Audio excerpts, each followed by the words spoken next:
acaranya bisa kita mulai ya, rekan-rekan semuanya. Assalamualaikum warahmatullahi wabarakatuh. Selamat pagi, salam sejahtera untuk kita semua. Salam Om Swastiastu, Namo Buddhaya, salam kebajikan. Yang terhormat Bapak Okta Fajar Suryani, selaku pembicara kita pada pagi hari ini, dan juga yang terhormat Bapak Suryo Adiwibowo selaku instruktur pembahas pada acara kita pada hari ini. Puji dan syukur kita panjatkan kehadirat Tuhan Yang Maha Esa yang telah memberikan rahmat, kesehatan, dan juga kesempatan sehingga kita bisa berkumpul lagi di sesi industri dan pemerintah yang merupakan rangkaian dari kegiatan Micro Credential Certification untuk Association Data Scientist. Semoga apa yang nanti didapatkan pada sesi penyampaian materi dapat berguna untuk kita di masa depan. Baik, sebelum kita mulai acaranya, perkenalkan saya Mutia Rahmi Khairunisa selaku pemandu acara pada pagi hari ini akan membacakan susunan acara kita terlebih dahulu.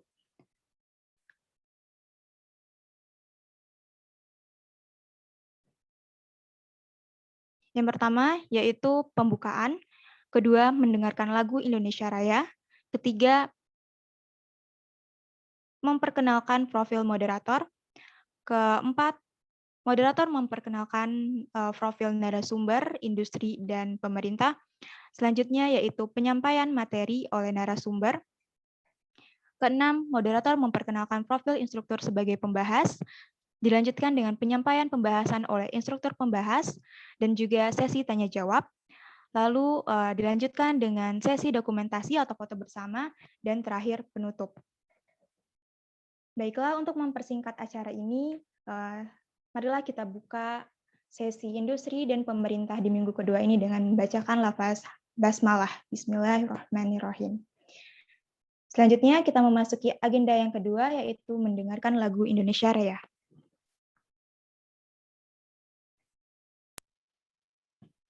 Rekan-rekan sekalian diharapkan untuk on-cam.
Baik, sebelum kita memasuki acara inti yaitu penyampaian materi, saya akan memperkenalkan terlebih dahulu moderator kita pada pagi hari ini, yaitu Dewi Iswaratika.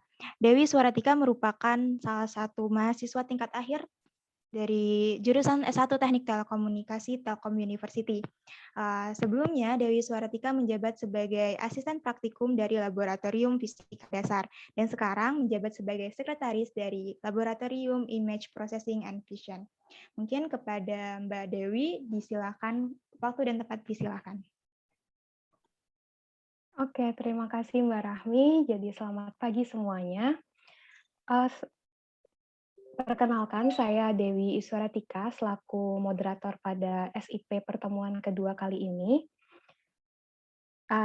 Di mana SIP kita pada pertemuan ini bertemakan tentang Gets to Know Everything About AI and Its Benefits for Everyday Life bersama Bapak Okta Fajar Suryani yang sudah hadir di Zoom kali ini ya.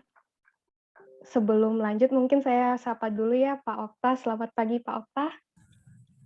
Ya, halo, selamat pagi Mbak Dewi. Oke, gimana kabarnya Pak? Sehat-sehat ya Pak? Alhamdulillah sehat, Mbak. Oke, mungkin sebelum kita lanjut ke pembahasan bersama Pak Okta, saya akan membacakan sedikit biografi tentang Pak Oktanya. Nah, jadi Pak Okta Fajar Suryani ini merupakan lulusan dari Teknik Elektro jurusan Teknik Elektro dari Universitas Gadjah Mada ya. Jadi beliau ini juga merupakan mahasiswa yang sangat aktif pada masanya ya teman-teman. Di sini Bapak Okta pernah menjadi manajer dan leader and vision programmer pada Will Robo Soccer of Universitas Gadjah Mada. Nah, beliau juga pernah menjadi PLC training mentor dan robot operating system training mentor pada Feedback DTETI Community. Kemudian beliau juga pernah mengikuti program Young Scientist Exchange Program di Tokyo Institute of Technology. Dan pada saat ini beliau juga menjadi Head of AI pada Lead AI Platform di Lunar Inovasi Teknologi, dan beliau juga sampai sekarang masih menjadi Data Analytics di Ontelmo Smart Farming Platform pada TechBros Germany. Nah, untuk sertifikasi juga beliau sudah cukup banyak mengikuti sertifikasi. Yang pertama, itu ada Fundamentals of Deep Learning for Computer Vision dari NVIDIA pada tahun 2019. Nah, beliau juga telah mendapatkan sertifikasi Deep Learning Specialization dari Deep Learning AI pada tahun 2020. Kemudian IBM AI Engineering pada IBM tahun 2020. Kemudian ada juga Deep Learning AI TensorFlow Developer dari Deep Learning AI tahun 2020, serta sertifikasi TensorFlow Data and Deployment dari Deep Learning AI tahun 2020 juga.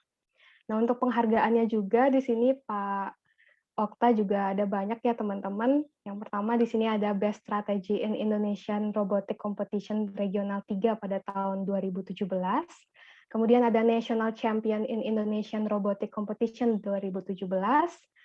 Kemudian ada Third in Indonesian Robotic Competition Regional 3 pada tahun 2018. Dan penghargaan Best Strategy in Indonesian Robotic Competition Regional 3 tahun 2018. Beliau juga melakukan banyak publikasi ya yang bisa teman-teman lihat di sini. Nah, mungkin sekian dulu untuk perkenalan dari Pak Oktanya. Nah, tanpa berlama-lama lagi, kita bisa langsung lanjut aja ya Pak ke sesi pembahasannya. Oleh karena Ya, itu, boleh. saya persilahkan Pak Okta.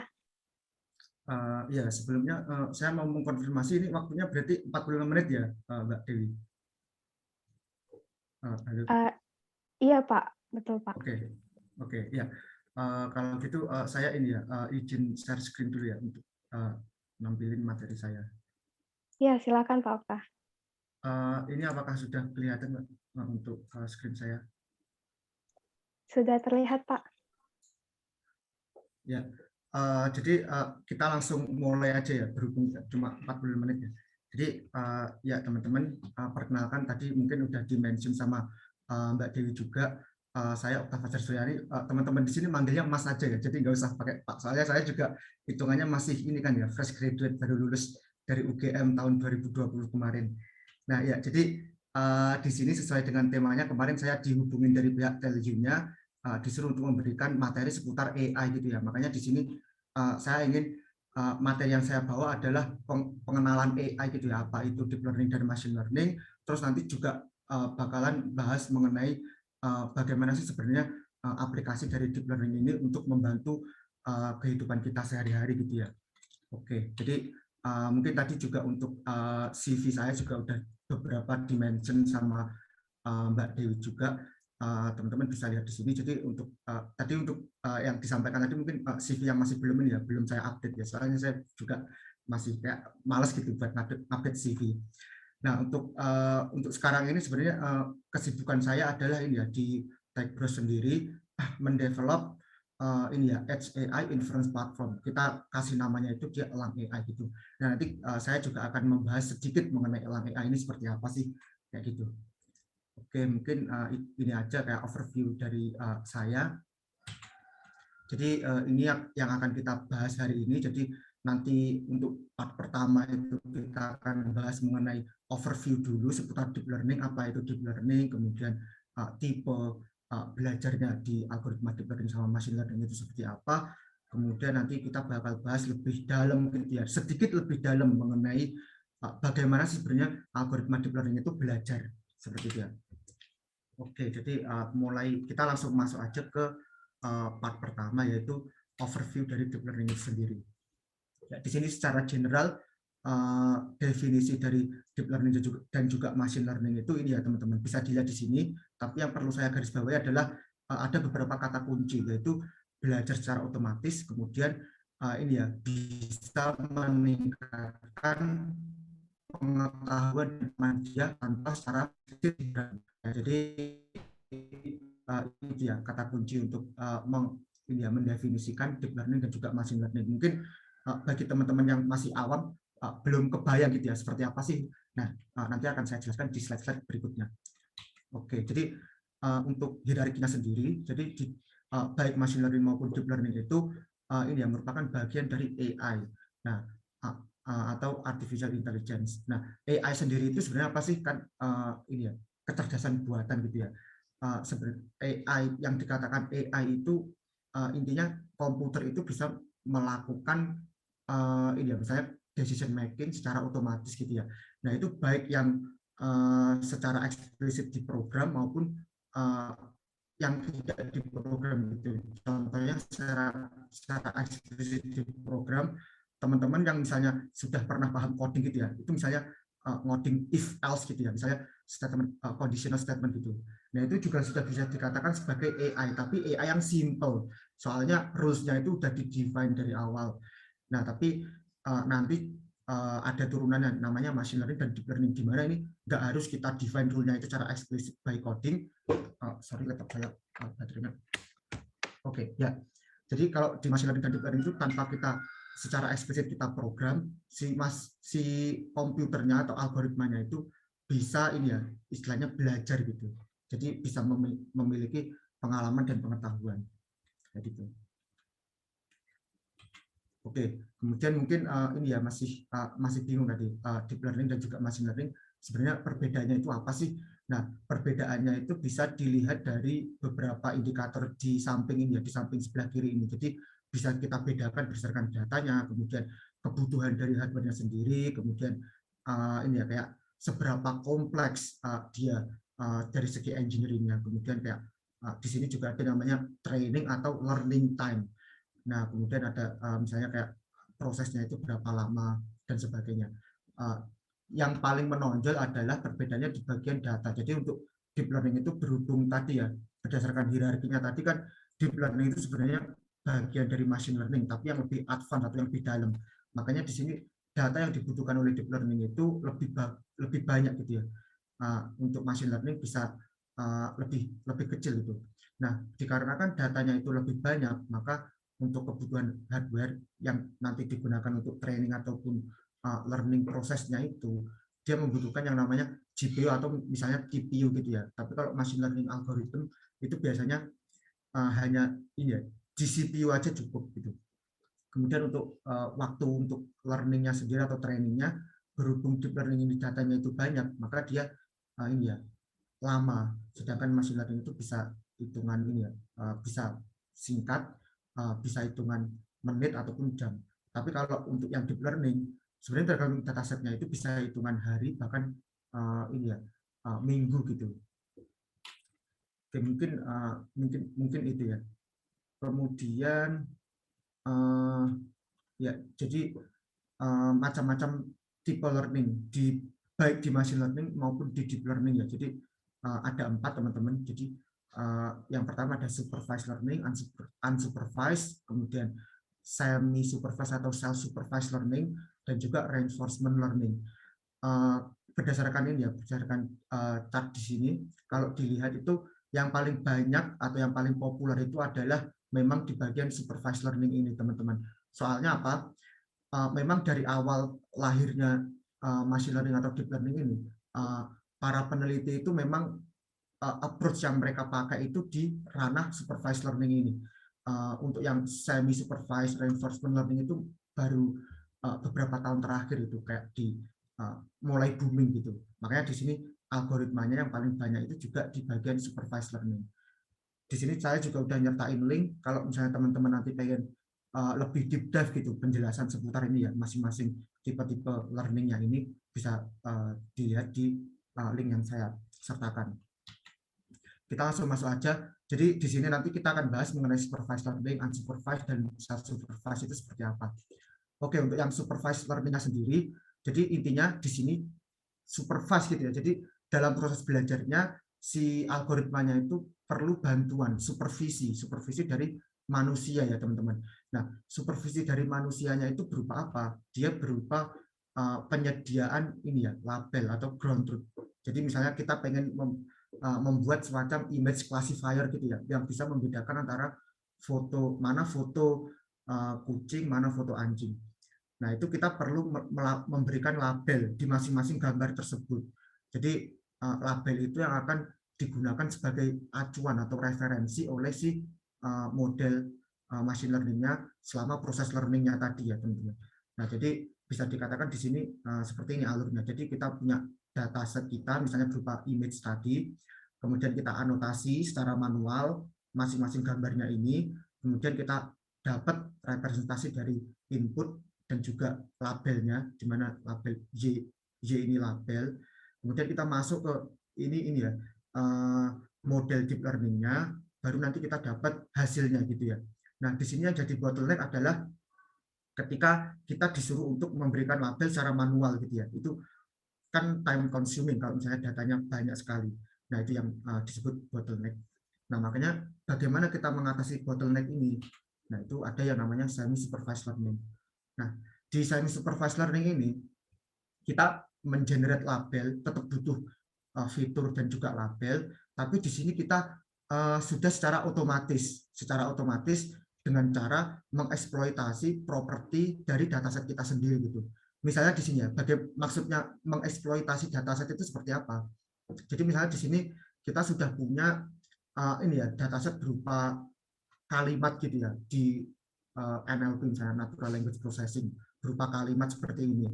Terus kita ingin coba membuat semacam ini ya model machine learning atau deep learning untuk text completion gitu. Jadi misalnya di keyboard teman-teman, di keyboard HP itu kan ketika teman-teman ini ya ngetik apa gitu kan biasanya langsung kayak ini ya secara otomatis si HP kita itu bisa menebak apa sih yang ingin kita ketik gitu ya. Nah itu kayak dia bisa memprediksi apa yang pengen teman-teman ketik. Nah itu bisa seperti ini. Jadi kita punya dataset kalimat secara lengkap, tapi kita masking. Jadi kayak kita memaksa nanti si model machine learning atau deep learning untuk memprediksi sebenarnya kata apa sih yang di masking ini. Gitu. Jadi nanti bisa memprediksi ya ketika kita kasih input misalnya with system street bla bla bla, itu nanti dia akan bisa memprediksi bagian yang kita masking ini.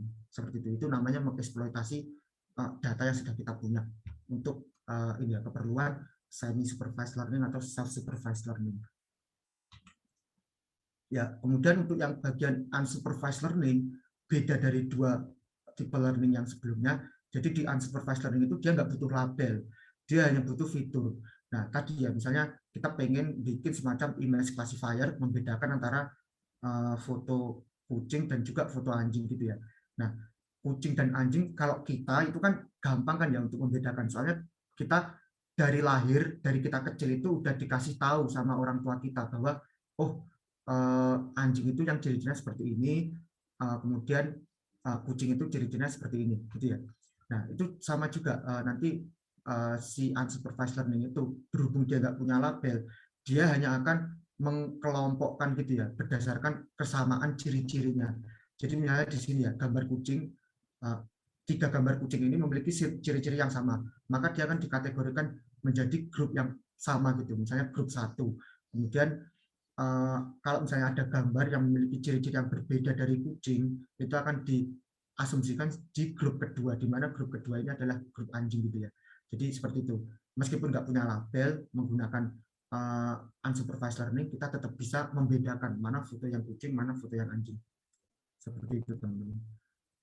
Oke, ya kemudian untuk masalah manfaat dari deep learning sendiri, sebenarnya banyak banget manfaatnya yang bisa kita temui di kehidupan kita sehari-hari gitu ya.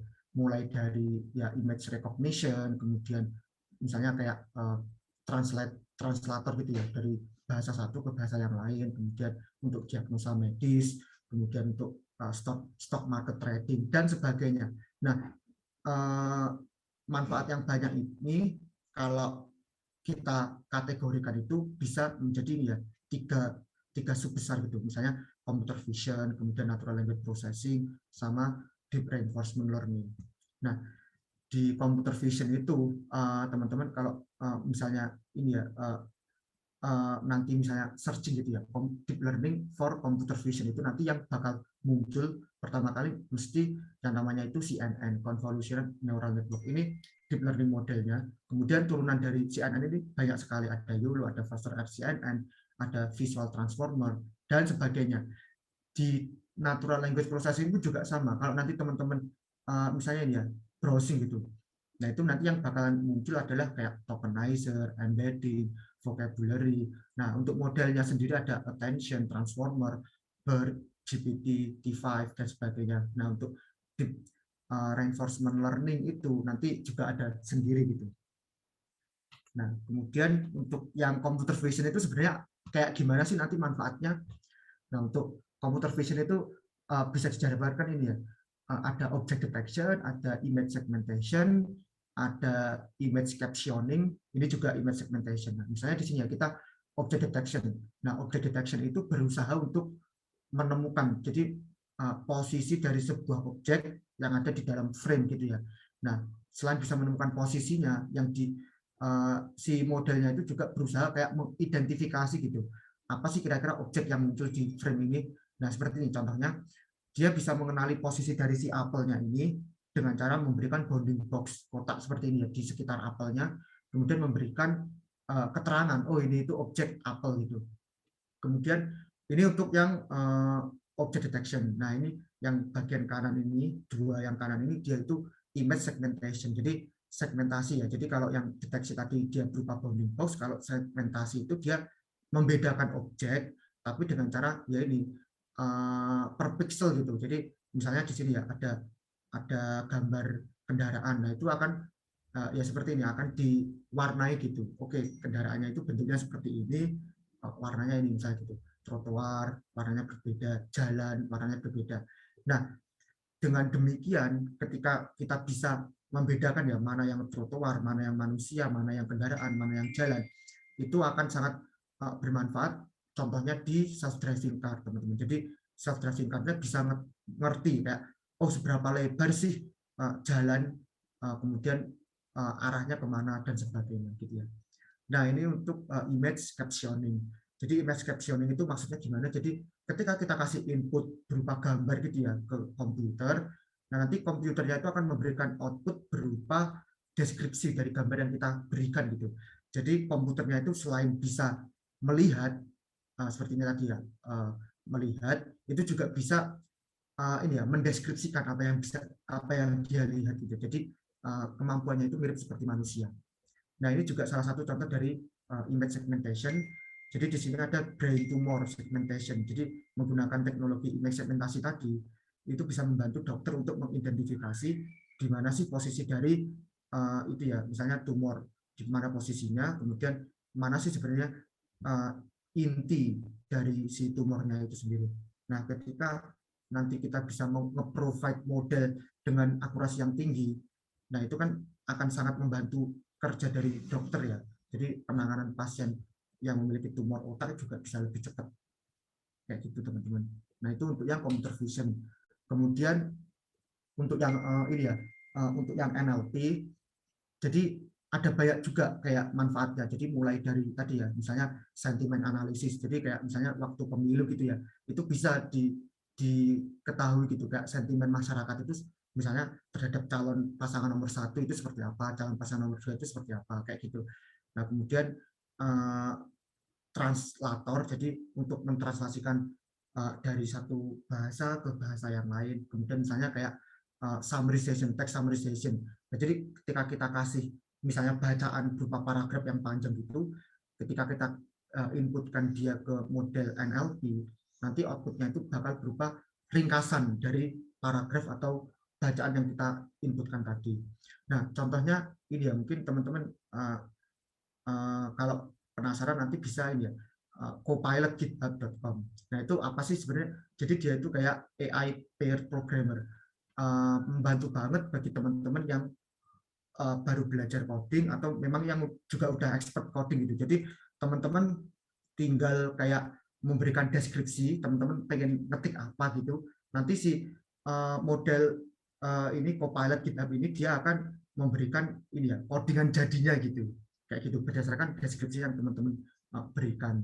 Jadi seperti itu ya. Jadi memudahkan sekali bagi para beginner yang baru masuk belajar coding. Nah, kemudian untuk reinforcement learning itu belajarnya dengan ini ya. Kalau yang tadi yang supervised, unsupervised itu kan butuh kayak label dan juga fiturnya kan. Tapi kalau reinforcement learning itu beda. Jadi dia tipe belajarnya adalah dengan cara dikasih reward dan juga punishment. Ketika nanti modelnya itu ini ya, misalnya kayak melakukan sesuatu yang benar, itu akan kita kasih reward gitu. Ketika nanti dia melakukan kesalahan itu bisa dikoreksi dari misalnya loss errornya itu besar gitu ya, itu akan kita kasih ini ya penalti atau punishment gitu. Jadi ketika nanti jadi bisa dikatakan kita memaksa si modelnya itu untuk mengoptimalkan reward yang kita berikan tadi. Jadi ketika nanti di akhir ini ya, di akhir proses training, nah itu ini ya si modelnya itu kayak udah ngerti gitu. Misalnya di sini ya, jadi kita training dia untuk bermain misalnya Go, permainan Go ini ya. Nah itu ketika nanti si modelnya itu udah jago, dia bisa mengalahkan ini ya kayak Grandmaster Go gitu dari Korea Selatan. Nah kemudian di sini juga ada kayak misalnya OpenAI untuk Dota 2. Jadi kita nge-training si agen AI-nya menggunakan reinforcement learning di permainan Dota 2. Setelah training selesai, dia bisa mengalahkan kayak tim terbaik di dunia gitu di Dota 2. Nah ini juga ini kayak AlphaStar, jadi dari Google DeepMind. Jadi memang untuk yang reinforcement learning itu untuk saat ini itu kebanyakan memang masih di ini ya, masih di dunia game untuk aplikasinya. Jadi mungkin untuk ini ya, biar jadi kan kalau kita misalnya di game itu botnya terlalu ini ya, terlalu gampang kan kita juga bosen. Tapi kalau terlalu susah kita nanti juga gampang bosen, gampang nyerah gitu ya. Makanya mungkin itu ya untuk biar level dari setiap level di game itu lebih menarik gitu buat kita. Makanya bisa di training juga botnya itu menggunakan metode reinforcement learning ini. Jadi kemampuannya itu bisa lebih bervariatif. Nah, itu untuk tadi ya, untuk computer vision, NLP maupun reinforcement learning. Kemudian untuk di dunia kesehatan, sebenarnya untuk potensi dari machine learning dan juga deep learning itu juga masih sangat banyak. Nah ini salah satu ini ya survei dari Accenture. Nah seperti ini. Jadi kayak nanti bisa dilihat di sini ya teman-teman. Kayak apa sih sebenarnya manfaat dari deep learning dan juga machine learning di dunia healthcare, dan kayak berapa sih sebenarnya estimasi potensial benefitnya seperti itu. Nah, kemudian ini ya, ini juga ada meme yang bagus menurut saya untuk memahami gitu ya, bagaimana sih sebenarnya machine learning bekerja. Jadi di sini ada misalnya interviewer sama ya, jadi ini yang menginterview ini misalnya saya yang ini ya apply pekerjaannya. Jadi kayak interviewnya kayak nanya apa sih kayak ini ya kelebihan kamu terbesar gitu. Nah, saya jawab misalnya saya expert di bagian machine learning. Nah, kemudian interviewnya ngasih kayak pertanyaan berapa 9 tambah 10. saya kayak 3 gitu. Kayak saya kan istilahnya belum tahu gitu mengenai penjumlahan. Jadi saya nebak 3 gitu. Nah, kemudian si interviewnya kayak ngasih gitu. Enggak, itu 19. Ini labelnya tadi ya teman-teman, labelnya 19. Oke, saya nebak lagi 16. Kemudian dia ngasih lagi labelnya 19. Nah, berhubung saya ini ya, setiap iterasi ini tadi, setiap tebakan tadi kan saya belajar gitu ya dari labelnya. Maka saya kayak mulai membangun pengetahuan saya, sehingga nanti di akhir itu harapannya saya udah nyampe ke 19. Makanya di sini ketika tebakan saya dengan label yang diberikan itu apa ya istilahnya, jaraknya atau errornya itu udah kecil, nah itu bisa dikatakan ya prediksi kita udah akurat seperti itu.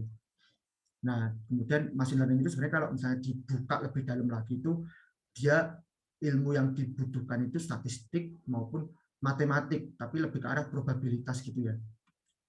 Kayak gitu. Nah, ya mungkin ini tadi meme-nya itu bagus banget untuk mengawali part kedua kita hari ini. Jadi bagaimana sebenarnya deep learning atau machine learning itu bekerja. Nah, tadi ini ilustrasi gampangnya ya, teman-teman. Jadi berupa kayak nebak-nebak gitu.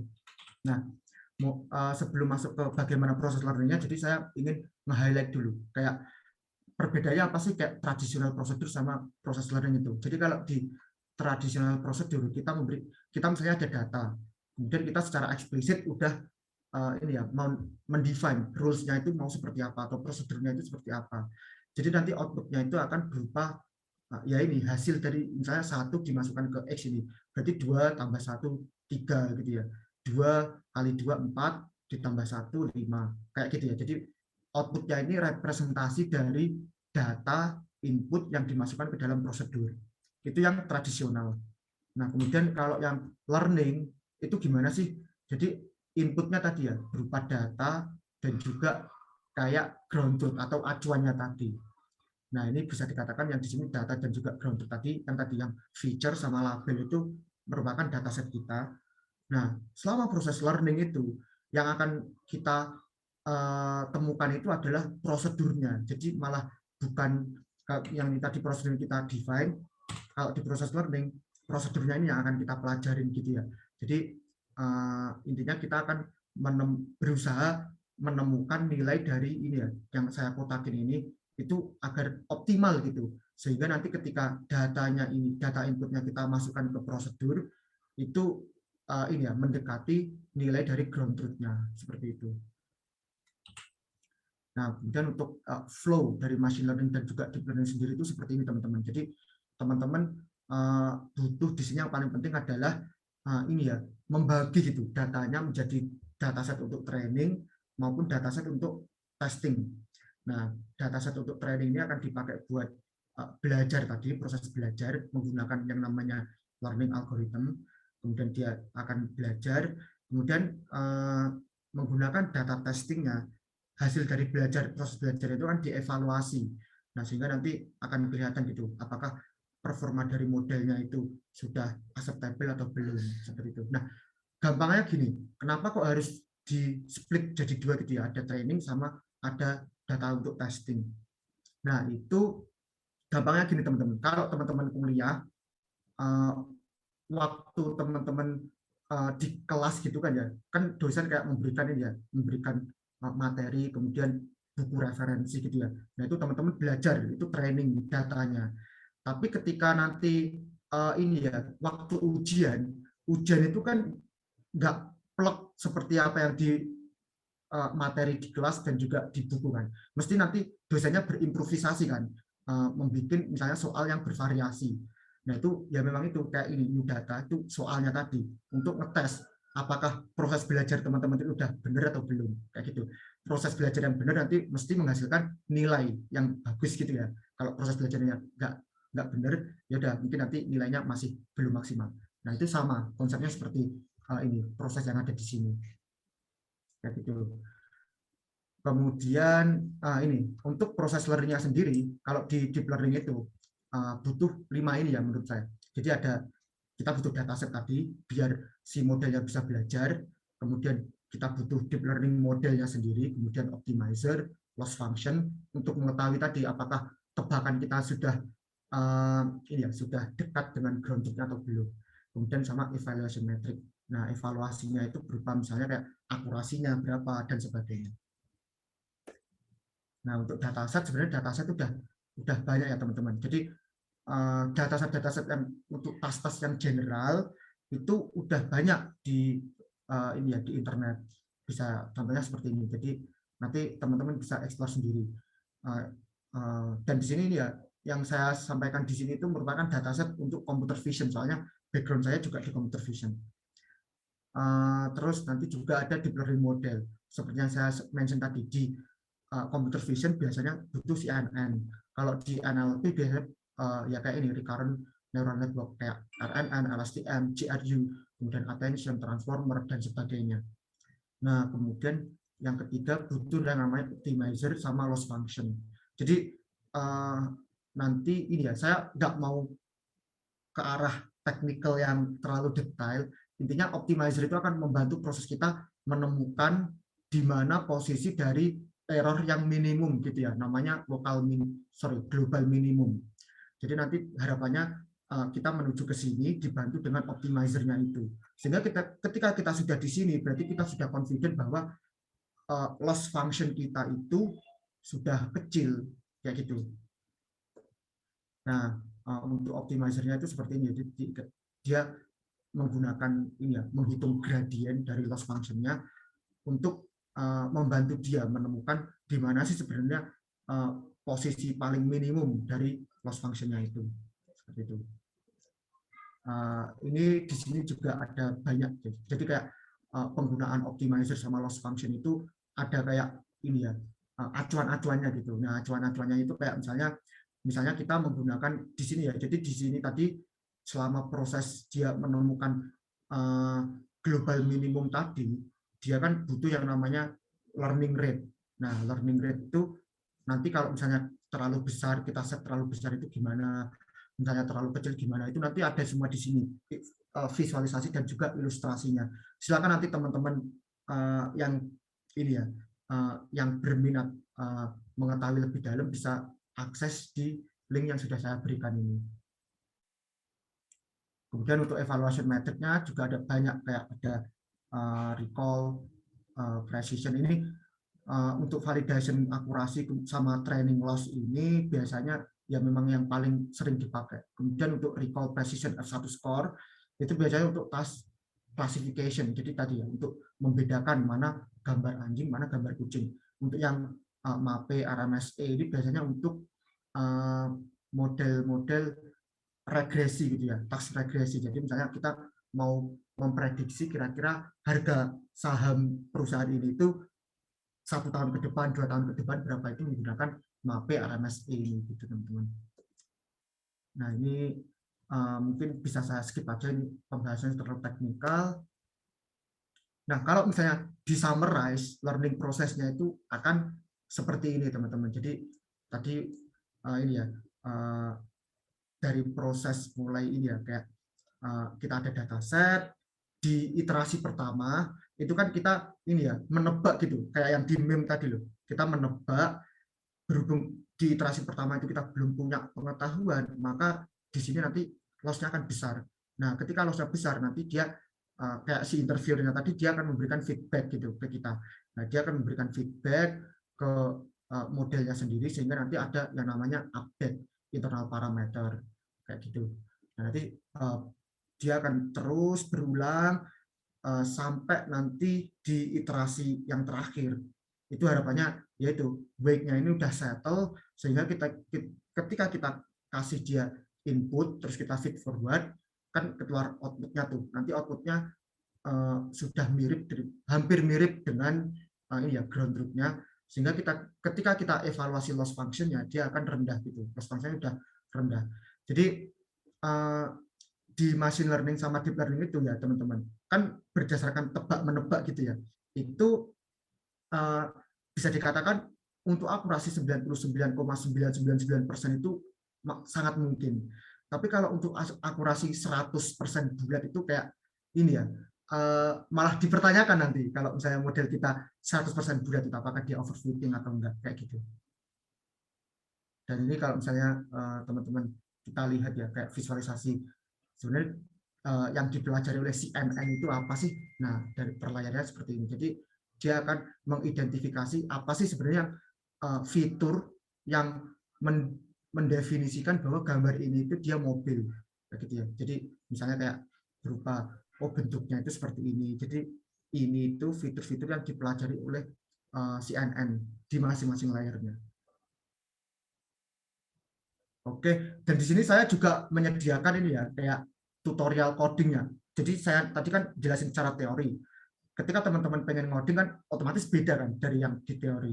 Nah, teman-teman bisa nge-refer ke sini ya. Ini udah bisa diakses oleh siapa saja. Yang penting teman-teman akses via link yang saya kasih ini.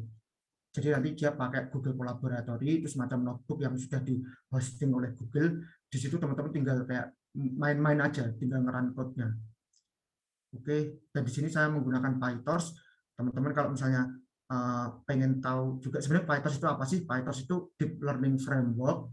Sehingga nanti kayak definisi layer, kemudian loss function, optimizer, hal-hal yang kita butuhkan untuk training machine learning dan deep learning model itu udah di cover di PyTorch.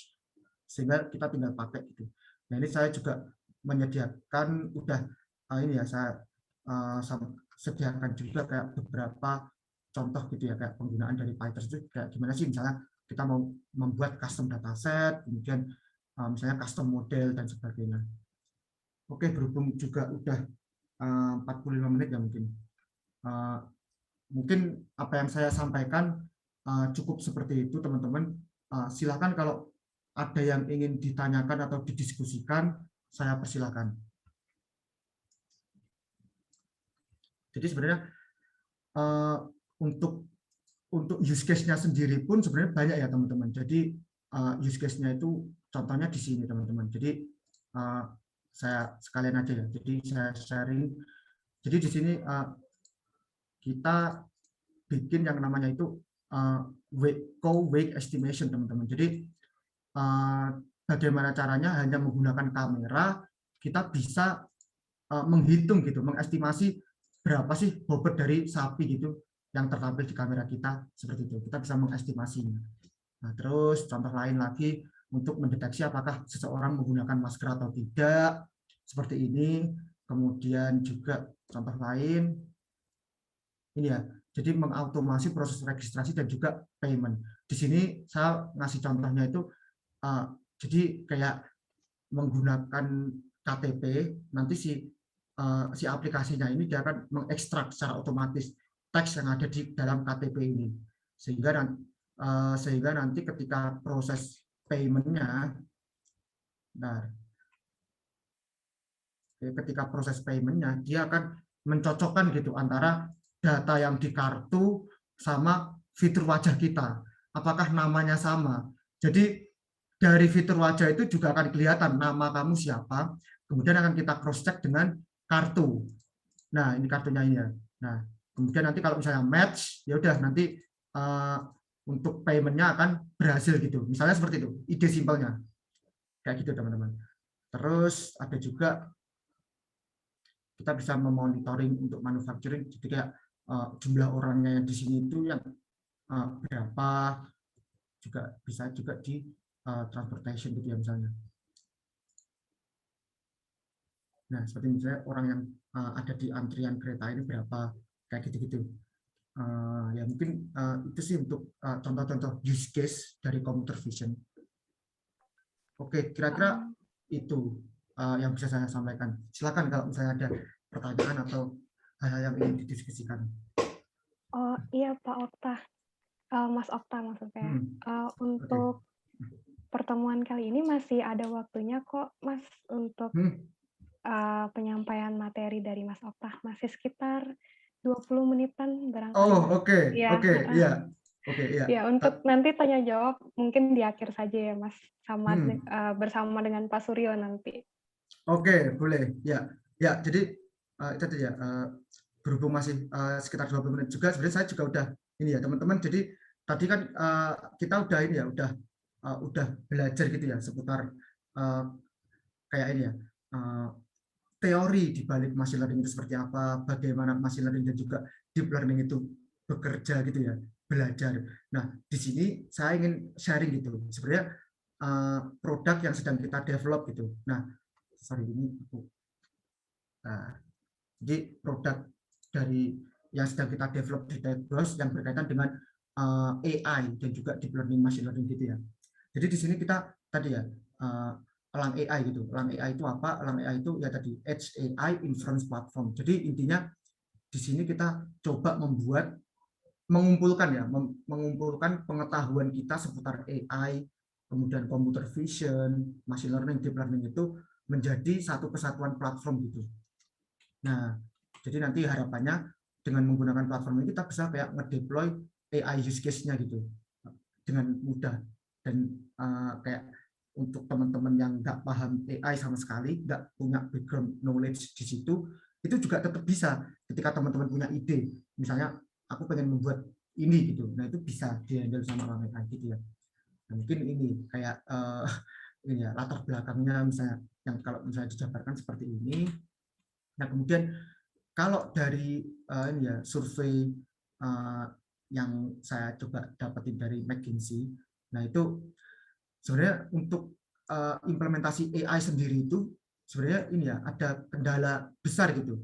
Kendala-kendala yang umum itu apa sih sebenarnya kayak ini ya.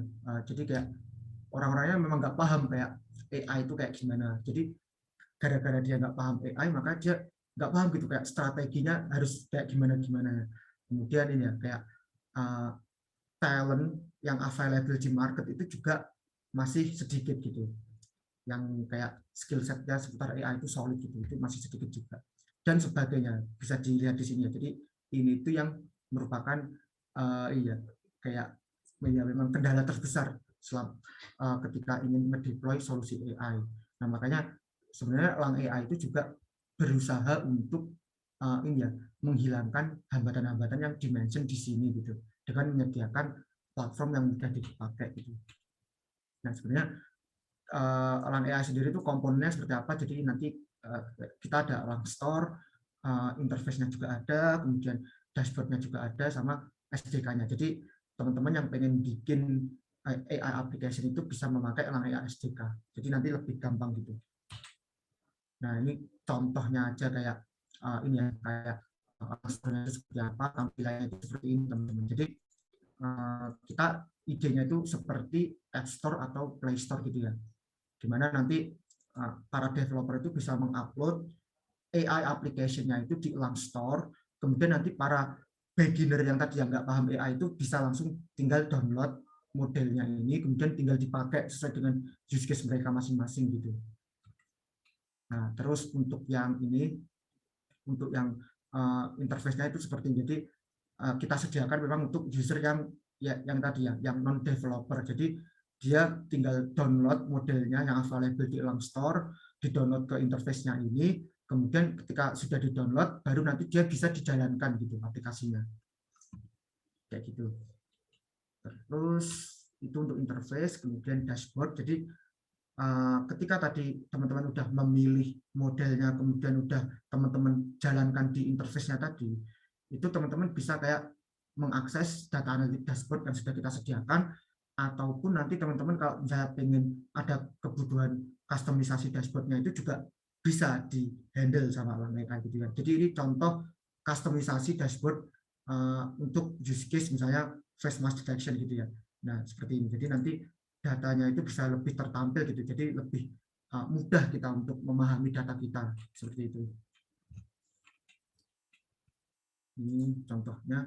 Kemudian untuk SDK-nya sendiri, jadi di Elang AI itu ini ya ada banyak kayak API yang bisa teman-teman pakai. Jadi salah satunya adalah Optimize Inference Engine. Jadi di Elang AI itu model yang misalnya teman-teman punya model misalnya tadi ya face mask detection atau misalnya face recognition gitu.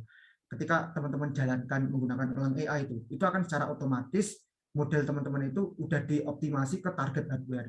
Dan di sini di Elang AI itu target hardware-nya kita lebih ke arah embedded device gitu ya.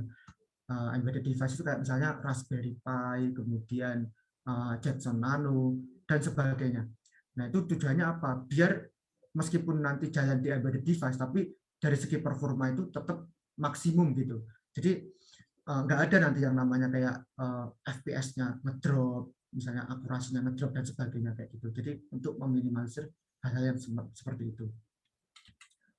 Kemudian nanti ini alurnya kalau misalnya teman-teman developer, sebagai developer, alurnya seperti apa sih di Elang AI itu? Jadi teman-teman bisa kayak mendevelop Elang AI, AI application-nya itu menggunakan Elang AI SDK. Nah, nanti bisa teman-teman upload ke Elang Store atau teman-teman langsung jalankan di device masing-masing gitu. Kemudian nanti ketika udah dijalankan, kita menyediakan yang namanya data endpoint. Dari data endpoint ini, teman-teman bisa mengakses datanya itu via analytic dashboard yang sudah kita sediakan atau teman-teman pengen customisasi.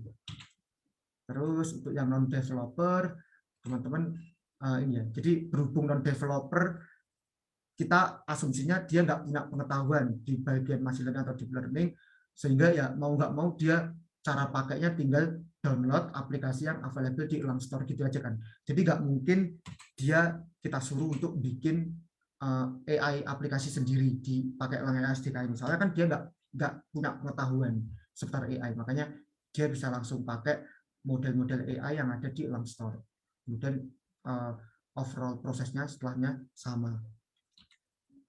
Nah ini ya, jadi bisa dikatakan tadi kan tagline-nya itu deploy AI use case as easy as 1, 2, 3, 4. Nah 1, 2, 3, 4 itu seperti ini, jadi 1, 2, 3, 4 gitu ya. Jadi teman-teman tinggal pilih modelnya mau pakai yang mana, kemudian menggunakan API dari SDK tadi, develop use case kalian sendiri sesuai dengan kebutuhan kalian, kemudian langsung deploy ke embedded device yang kalian punya.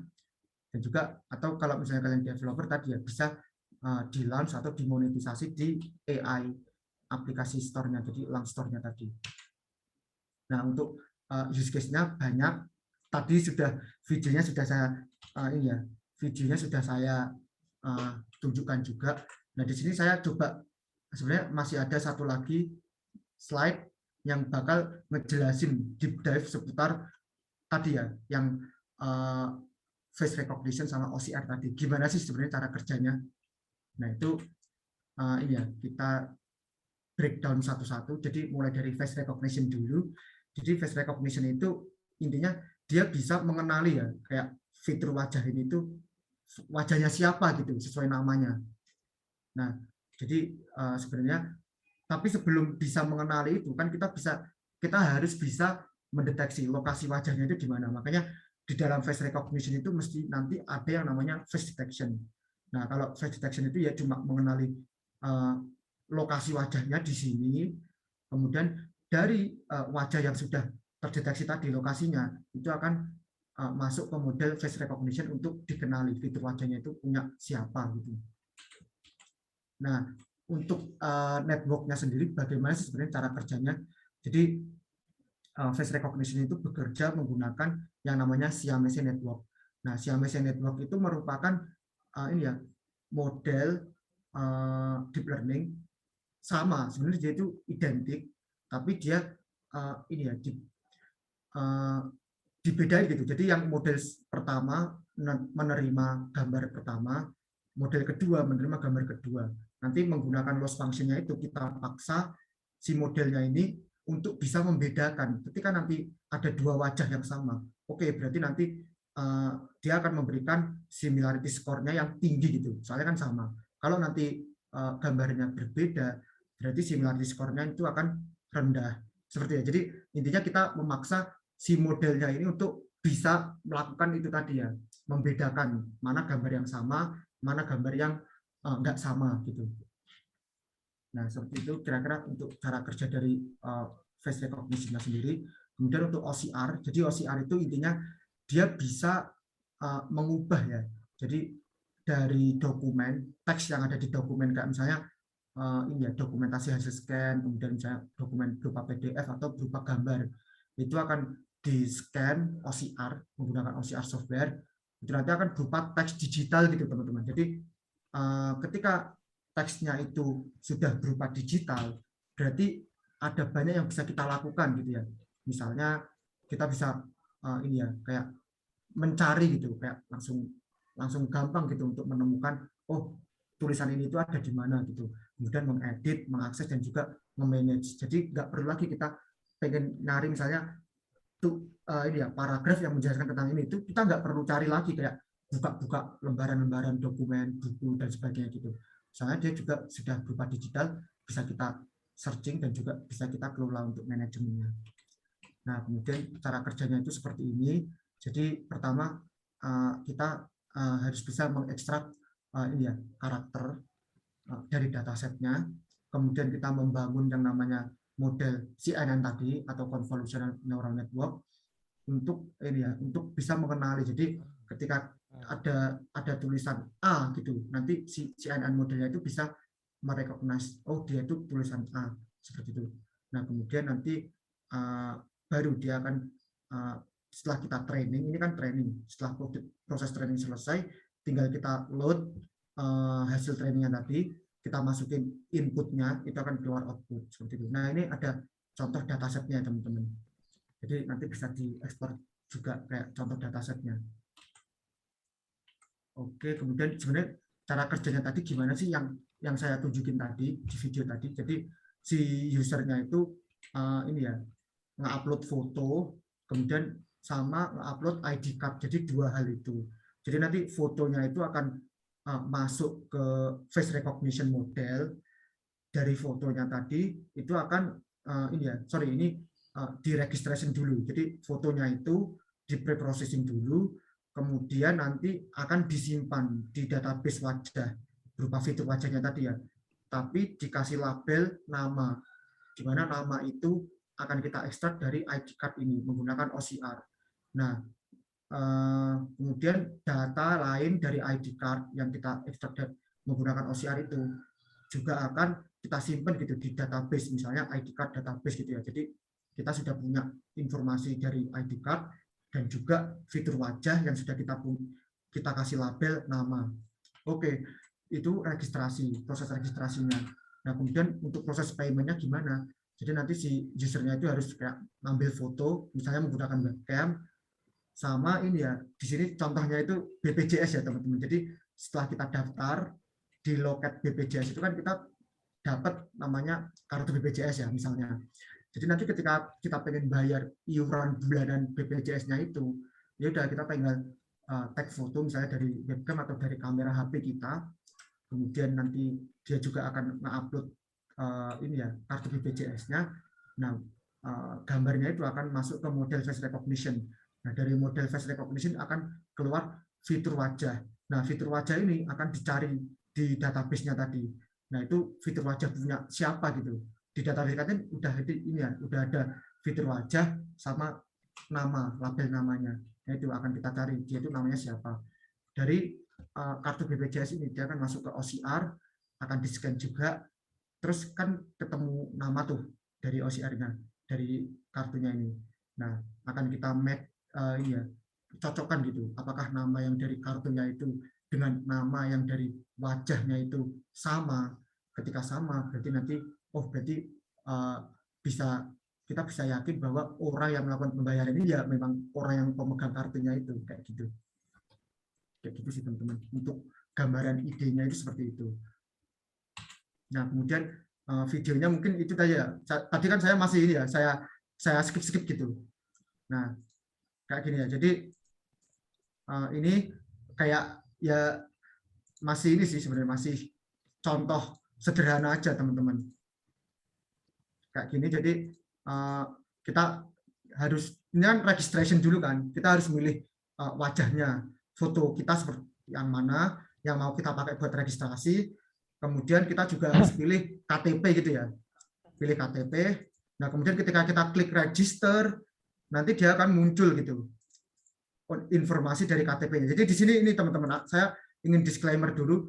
Ini itu adalah KTP yang fake gitu ya. Teman-teman bisa searching KTP ini tuh di Google Image gitu. Itu banyak banget KTP-KTP sampel.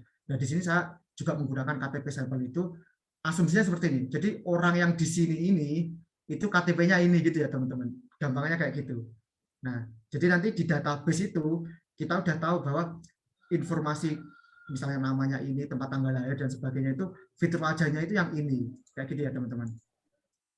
Oke, jadi nah ini tadi untuk registrasi sudah, terus kita masuk ke bagian payment. Jadi ketika proses payment nanti kita akses juga web app-nya sendiri, jadi terpisah antara yang registrasi sama payment. Nah, terus di sini, nah itu ya, kita akan nanti dia akan otomatis mengaktifkan webcam kita. Jadi kita tinggal klik tag foto, nanti dia akan ngambil foto kita. Jadi kalau teman-teman lihat di sini, gambar yang saya upload di registration tadi dengan kondisi saya sekarang itu kan berbeda ya. Jadi nanti kita akan cek apakah si model face recognition-nya itu bisa mengenali meskipun kayak pakai baju yang beda, potongan rambutnya beda dan sebagainya. Tag foto, kita tag foto seperti ini. Terus nanti kita juga disuruh upload misalnya kartu BPJS yang kita dapatkan dari proses registrasi tadi. Nah ini ya, jadi ketika kita klik pay, nanti di balik layar dia akan itu tadi melakukan dua hal, merecognize wajah yang dari foto ini sama mengidentifikasi nama dari NIK yang ada di sini, gitu ya. Nah di sini, jadi dia ngejalanin face recognition. Nah ketika nanti sukses ya, misalnya di sini, nah dia akan memberikan hasil face recognition result-nya. Jadi meskipun tadi ya saya menggunakan baju yang berbeda, kemudian potongan rambut yang berbeda, tapi dia tetap bisa mengenali nama saya sebagai Lukman Wijaya. Nah, terus di sini nama yang teridentifikasi dari NIK itu juga Lukman Wijaya.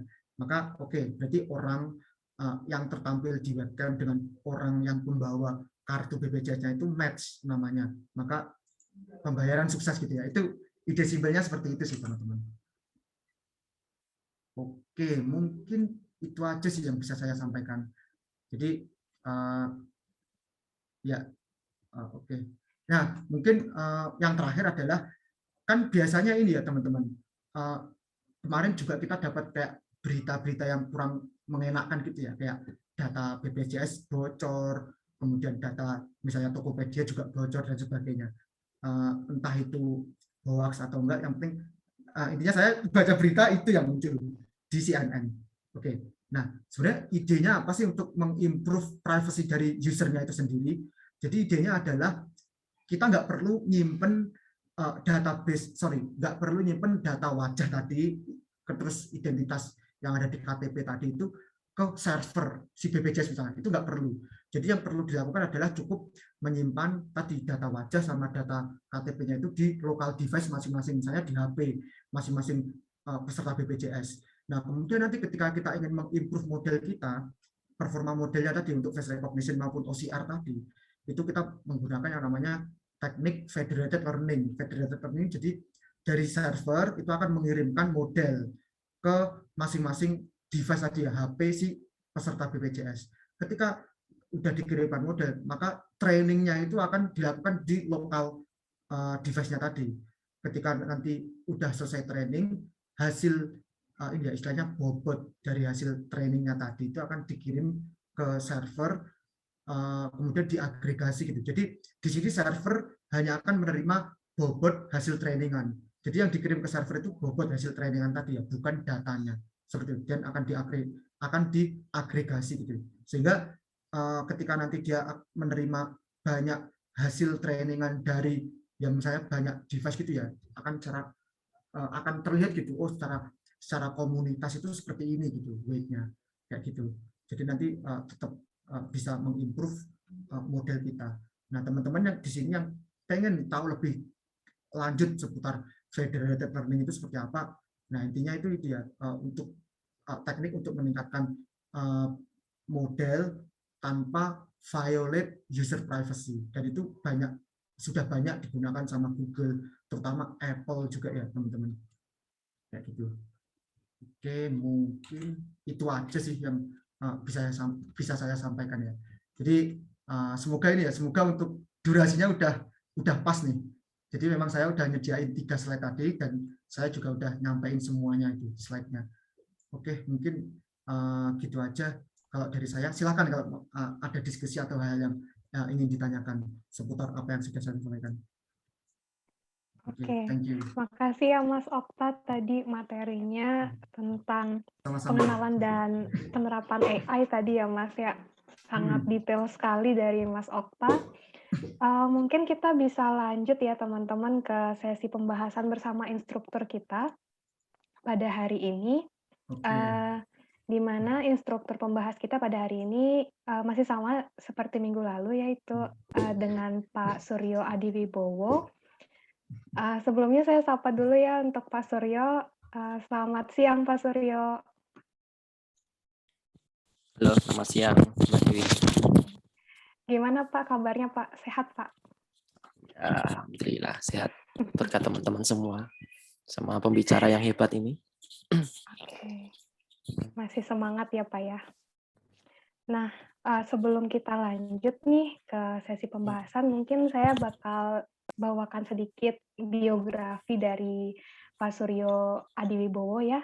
Jadi Pak Suryo ini merupakan dosen dari Telkom University yang S1 dan S2-nya juga di Telkom. Kemudian beliau sudah menyelesaikan S3-nya di Pusan National University pada tahun 2018. Nah, untuk saat ini Pak Suryo masih sebagai dosen di Telkom. Beliau juga selaku member IARC Indonesia, yaitu Indonesia Artificial Intelligence Research Consortium dari tahun 2020 sampai sekarang. Beliau juga menjadi wakil direktur PUI PT ICOMS Universitas Telkom dari 2019 sampai 2021. Kemudian beliau juga menjadi wakil direktur Adwitek dari tahun 2018 sampai 2021.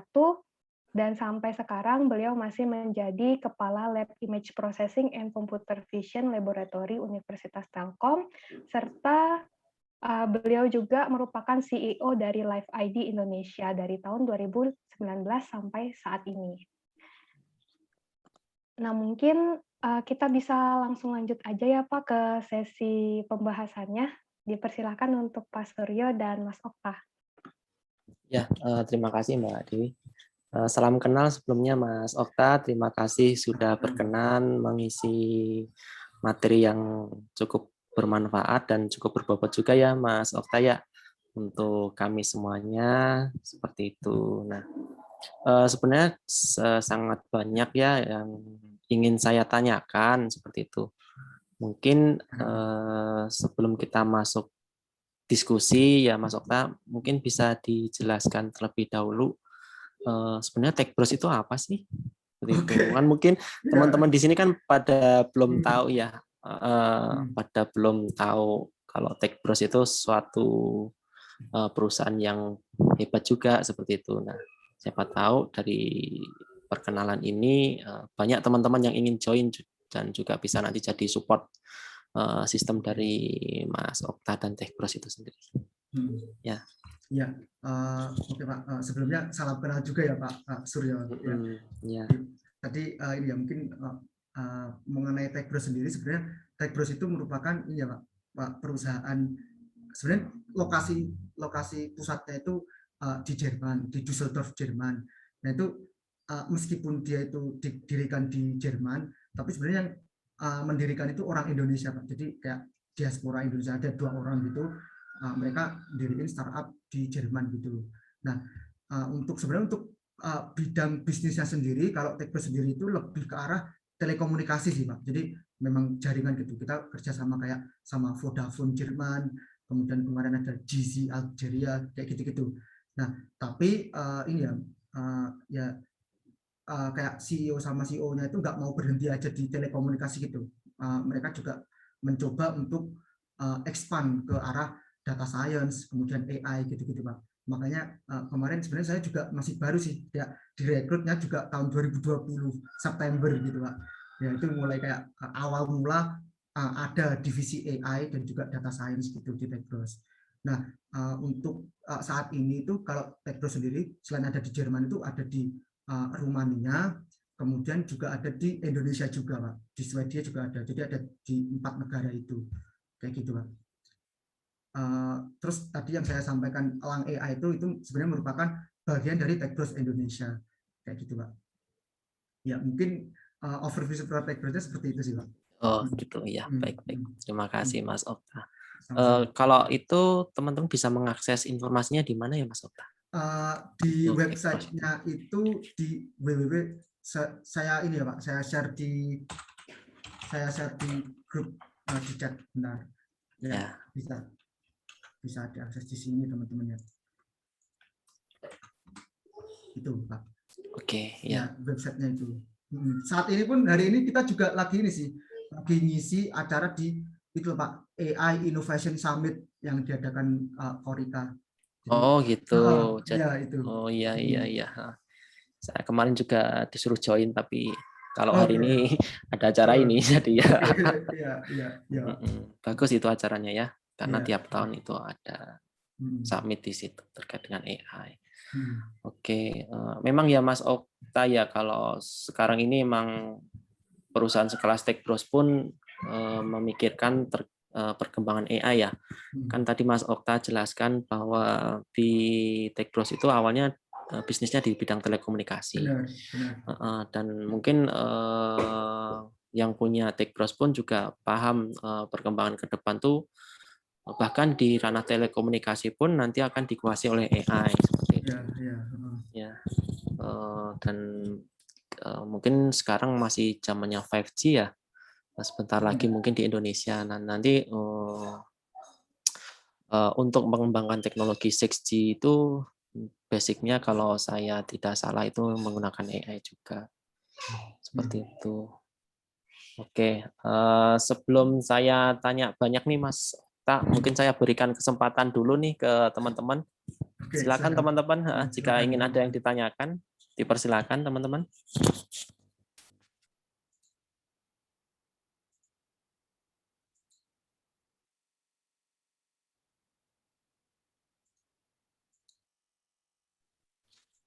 Izin bertanya boleh? Ya, silakan. Assalamualaikum warahmatullahi wabarakatuh. Waalaikumsalam warahmatullahi wabarakatuh. Izin bertanya, Mas Okta. Ya, silakan.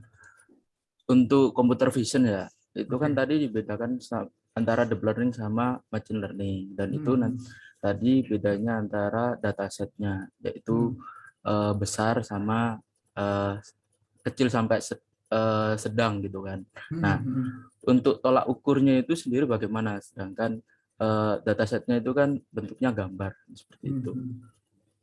Terima kasih. Oke, ya.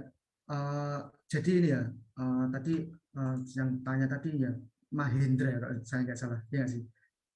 Ya. Selamat Pak, selamat aja. Ya, itu pertanyaan yang bagus. Jadi tadi ya, sebenarnya saya mau urusin dulu. Kalau datanya itu berupa gambar, kita pakainya itu deep learning. Soalnya apa?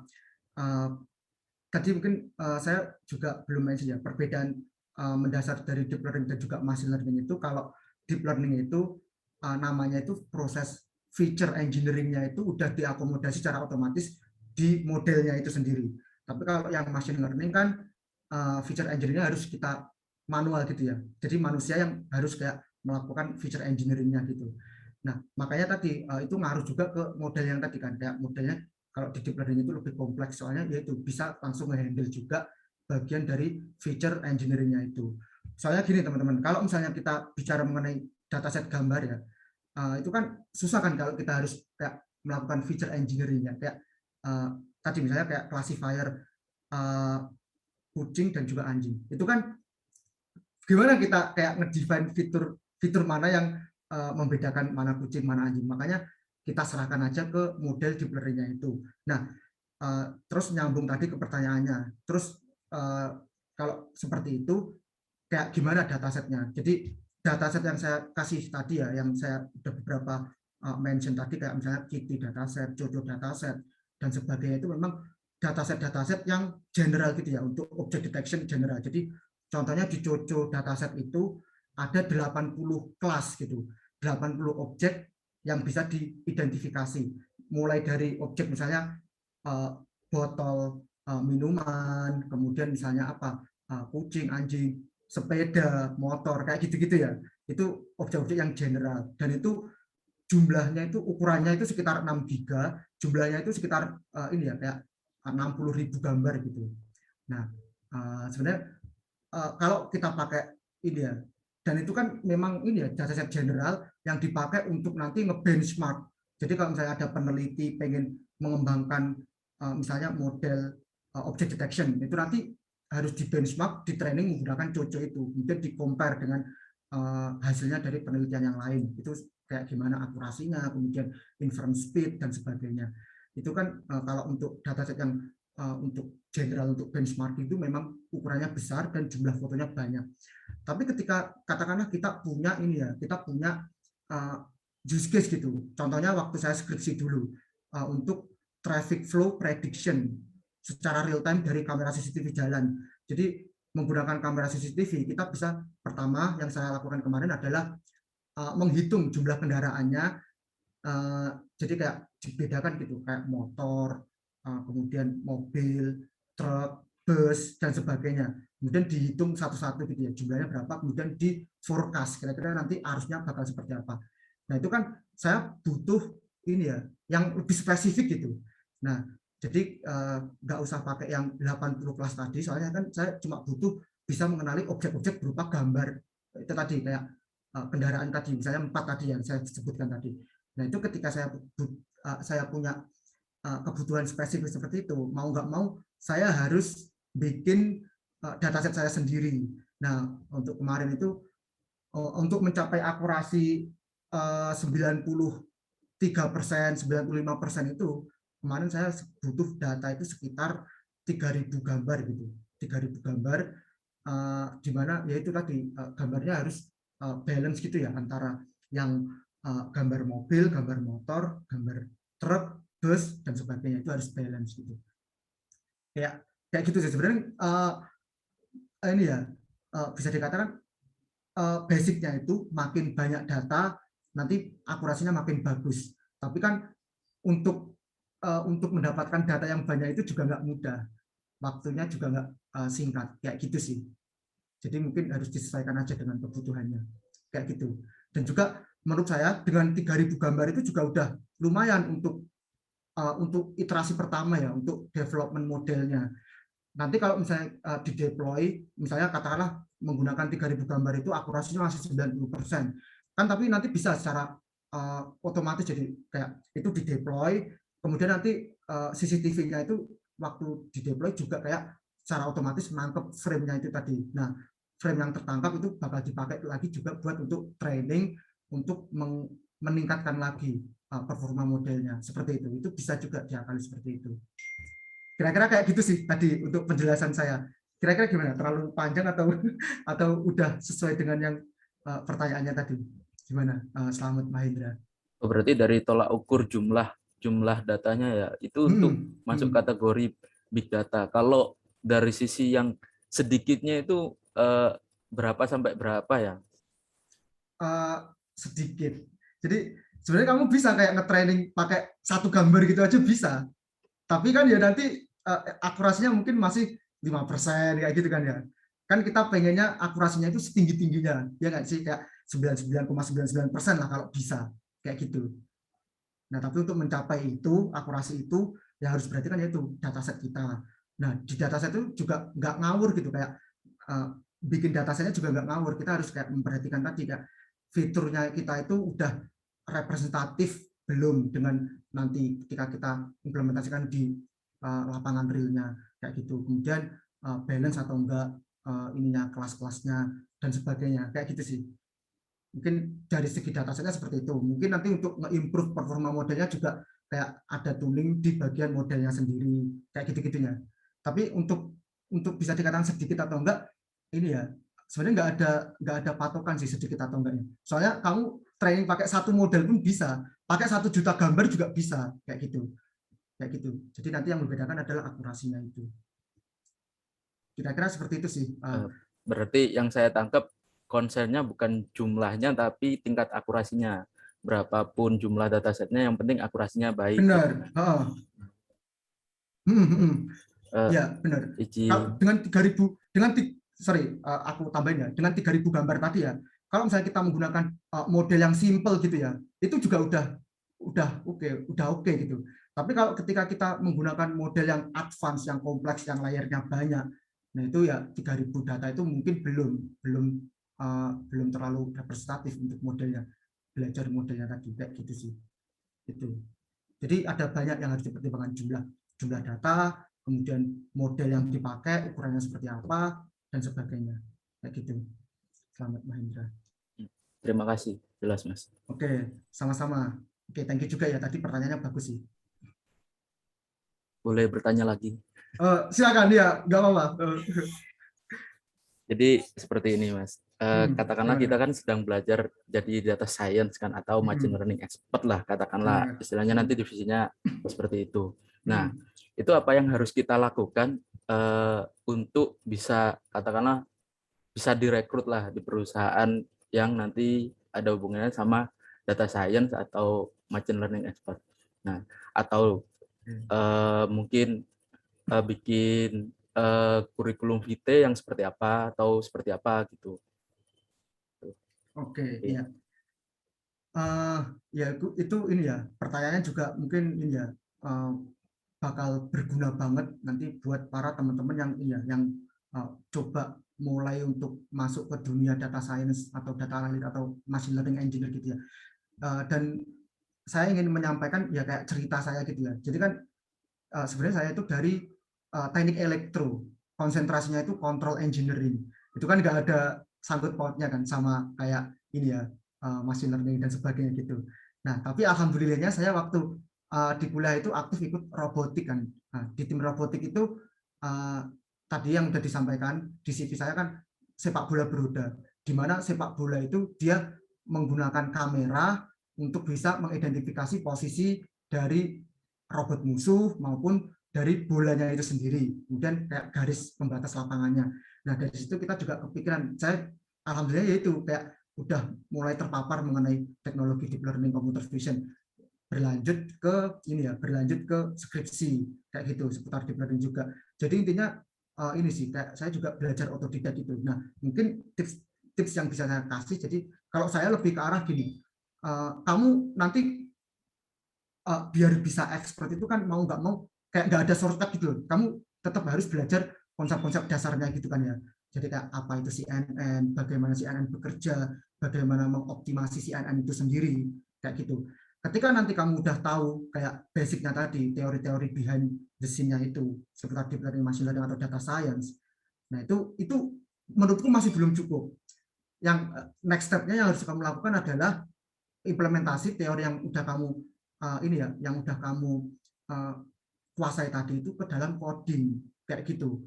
Jadi menurutku memang kalau mau sebagai machine learning engineer itu harus ada dua itu. Jadi jiwa risetnya kayak ya kita belajar hal yang baru, misalnya dari paper kita paham kayak teorinya seperti ini, tapi itu nggak cukup. Kita harus juga bisa implement di codingnya. Saya kan kita engineer ya. Kita nanti kayak dituntut untuk bisa ngedeliver dari konsep ide teori menjadi produk kayak gitu. Nah, yang paling bagus adalah ya ini kayak ikut course online kan sekarang udah banyak kan ya kayak platform online gitu kayak misalnya Coursera, Udacity. Kalau saya jujur sampai sekarang pun saya masih aktif kayak ambil kursus di Coursera, Udacity itu. Soalnya yaitu bisa mengakomodasi dua hal itu tadi, dari segi teori, pemahaman konsep, sama codingnya, implementasinya kayak gitu. Nah, mungkin nanti untuk itu kan itu ya untuk yang generalnya sebagai misalnya machine learning engineer ya secara general. Tapi kebutuhan industri kan menuntut kita lebih dari itu. Nah, makanya contohnya di sini, ketika kamu udah bisa bikin kayak yang aku tunjukin tadi ya, misalnya face recognition dan sebagainya. Ketika itu mau di-deploy ke production itu kan ada yang harus dipertimbangkan lagi kayak nanti gimana caranya dia bisa nge-handle misalnya banyak request per hari, jutaan request dan sebagainya kayak gitu ya. Nah itu kalau aku yaitu belajar mulai kayak cloud infrastructure, terus kayak misalnya mulai belajar ngambil sertifikasi gitu sih biar lebih terpapar ke implementasi di industrinya itu. Kayak gitu sih kira-kira Selamat Mahendra kalau yang bisa aku sampaikan ya berdasarkan pengalamanku pribadi juga. Oh, berarti harus dituangkan dengan codingan, Benar, mungkin bikin dari sisi Git seperti itu ya, benar. ya Mas. Ya, soalnya ya itu ya, kayak nanti kamu bakal nemu uh, im- belajar teori sama implementasi di coding itu bakal beda banget, kayak gitu. Paham sih Mas. Kayak gitu. Saya juga ini programmer. Oke, oke, ya. Berarti udah relate lah ya apa yang Ya, aku sampaikan tadi. ya, masih Mm, .NET tapi. mm, mm, mm. Terima Oke, kasih. sama-sama, selamat Hendra.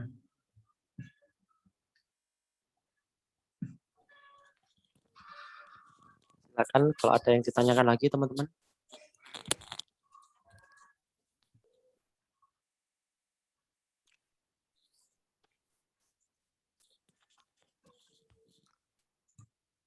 Mungkin dari David Kevin, ada nggak David Kevin? Belum ada Pak sekarang. Maaf Pak Suryo, ini kalau boleh tahu Ya. pesertanya ini Pak, dari jurusan apa atau memang berbagai macam jurusan gitu?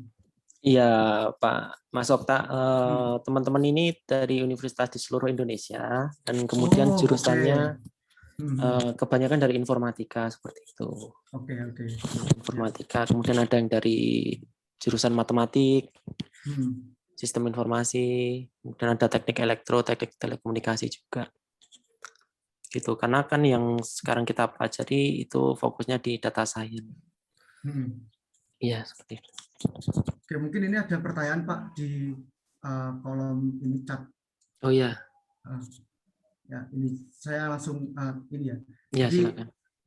ada pertanyaan dari Fadil Nugroho seputar ini ya, DAS. Jadi ya mungkin tadi kan saya bilang kalau yang face recognition, kemudian yang face mask detection dashboardnya itu kan ini ya, saya pakainya kan itu masih kayak prototype gitu ya.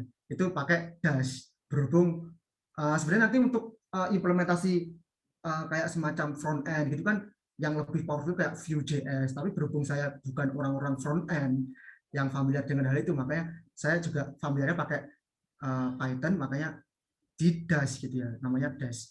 Nah, terus di sini pertanyaan adalah bagaimana cara mendeploy model deep learning ke aplikasi DAS. Oke, jadi sebenarnya gini, DAS itu kan ini ya teman-teman, kayak semacam apa ya?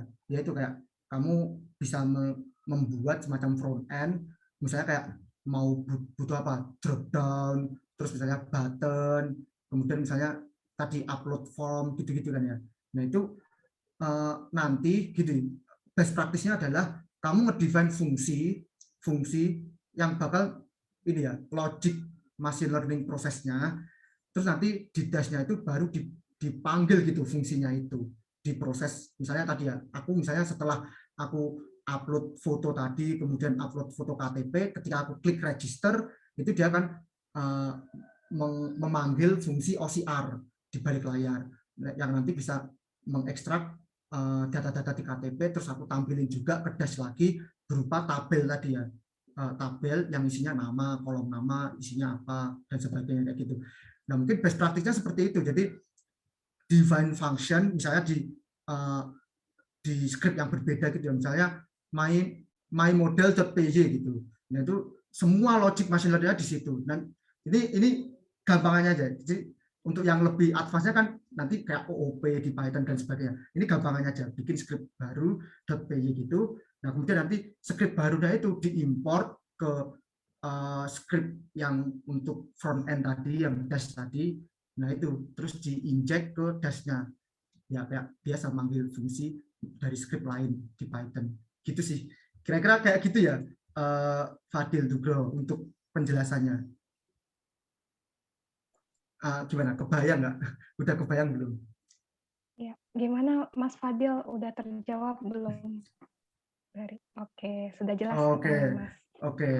oke, thank you ya pertanyaannya Fadil. Mungkin dari teman-teman yang lain ada yang ingin bertanya lagi. Untuk teman-teman yang mau bertanya silahkan untuk raise hand ya, terus nanti bisa sambil on cam. Okay. Silahkan teman-teman.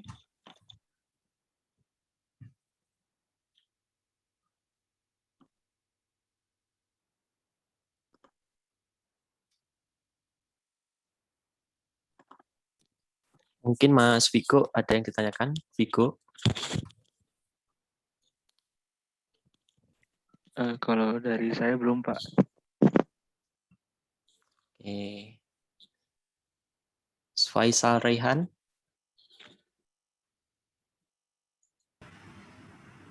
Iya Pak. Ada yang ingin ditanyakan? Oh, belum ada Pak. Belum ada.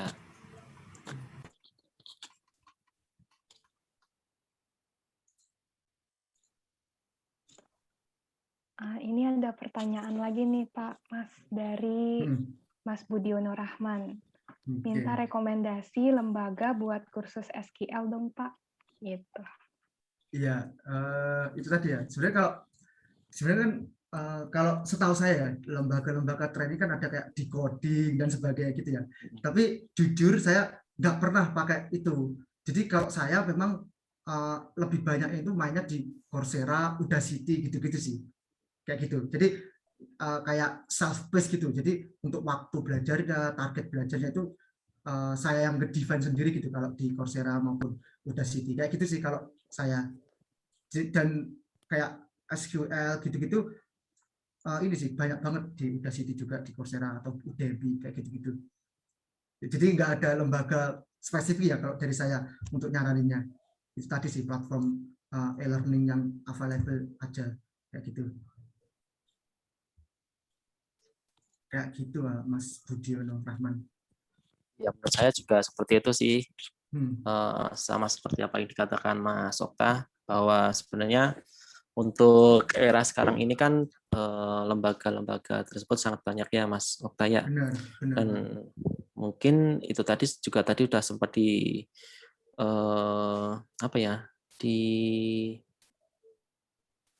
di mention oleh Mas Okta bahwa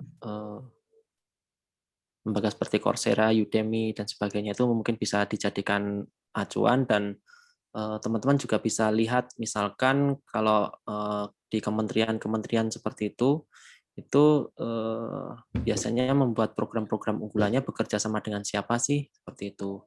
Nah dari situ teman-teman bisa lihat, misalkan kalau sebagai contoh saya ambil Bangkit ya, program Bangkit itu kan lumayan bagus dan prestis untuk sekarang ini, dan di situ Kementerian Kemendikbudristek khususnya itu bekerja sama dengan Google dan Decoding. Nah, mungkin teman-teman bisa akses juga di lembaga-lembaga yang sebagai support sistemnya program-program kementerian tersebut. Seperti itu kalau dari saya.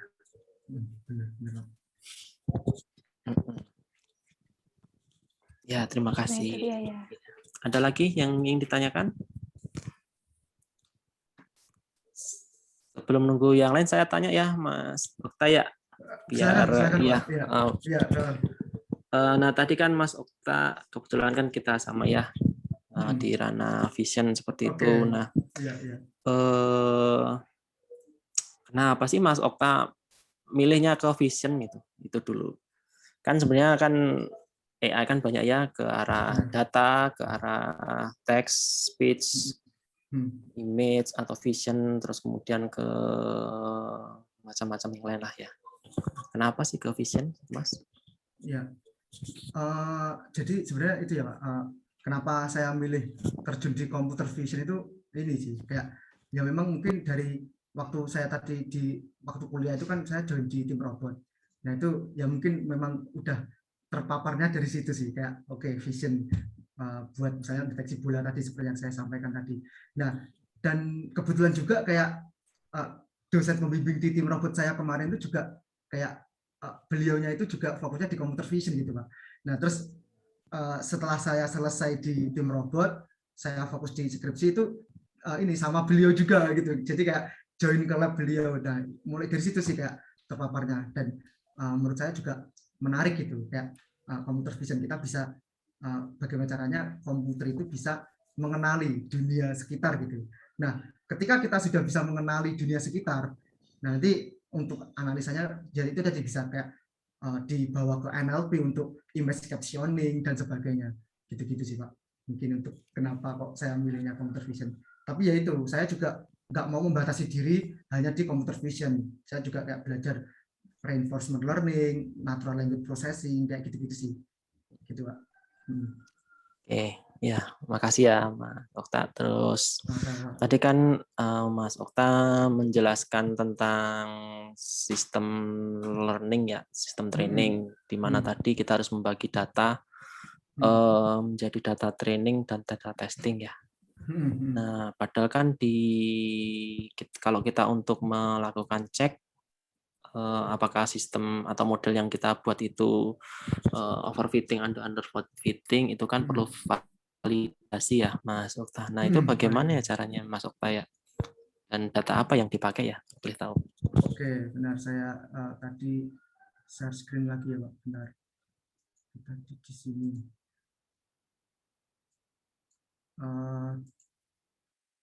Berarti tadi di oke ini ya. Jadi ya sebenarnya gini teman-teman. Untuk validasi itu sebenarnya itu sebenarnya ada yang nyebutin kalau datanya itu harus kita bagi misalnya jadi data training sama data testing. Ada juga yang nyebutin kayak data training, data testing sama data validasi gitu ya. Jadi memang biasanya kalau untuk yang training sama data testing itu dia dipakainya itu waktu di training loop-nya itu. Jadi setiap selesai iterasi training gitu ya, menggunakan data training langsung dievaluasi menggunakan data misalnya data evalnya. Nah, kemudian nanti setelah selesai training loop-nya itu baru dites menggunakan data testing yang tadi yang nggak pernah dipakai sama sekali waktu di training loop seperti itu. Nah, idenya itu kenapa kok harus ada validasi, yaitu tadi ya. Jadi kita pengen ngecek apakah model kita ini. Jadi nanti di training itu kan juga kelihatan kayak misalnya contohnya ini yang ini teman-teman. Nah, yang ini. Jadi di training itu kan nanti juga ini ya, misalnya yang yang biru ini adalah training loss. Di trainingnya itu misalnya loss-nya udah kecil, tapi belum tentu loss yang kecil di training itu ketika kita cek di data testing atau di data validation itu ini ya juga sama bagusnya kayak gitu. Intinya ide simpelnya gini, kita berusaha ngetes kemampuan model kita itu di data-data yang belum pernah dia lihat sebelumnya.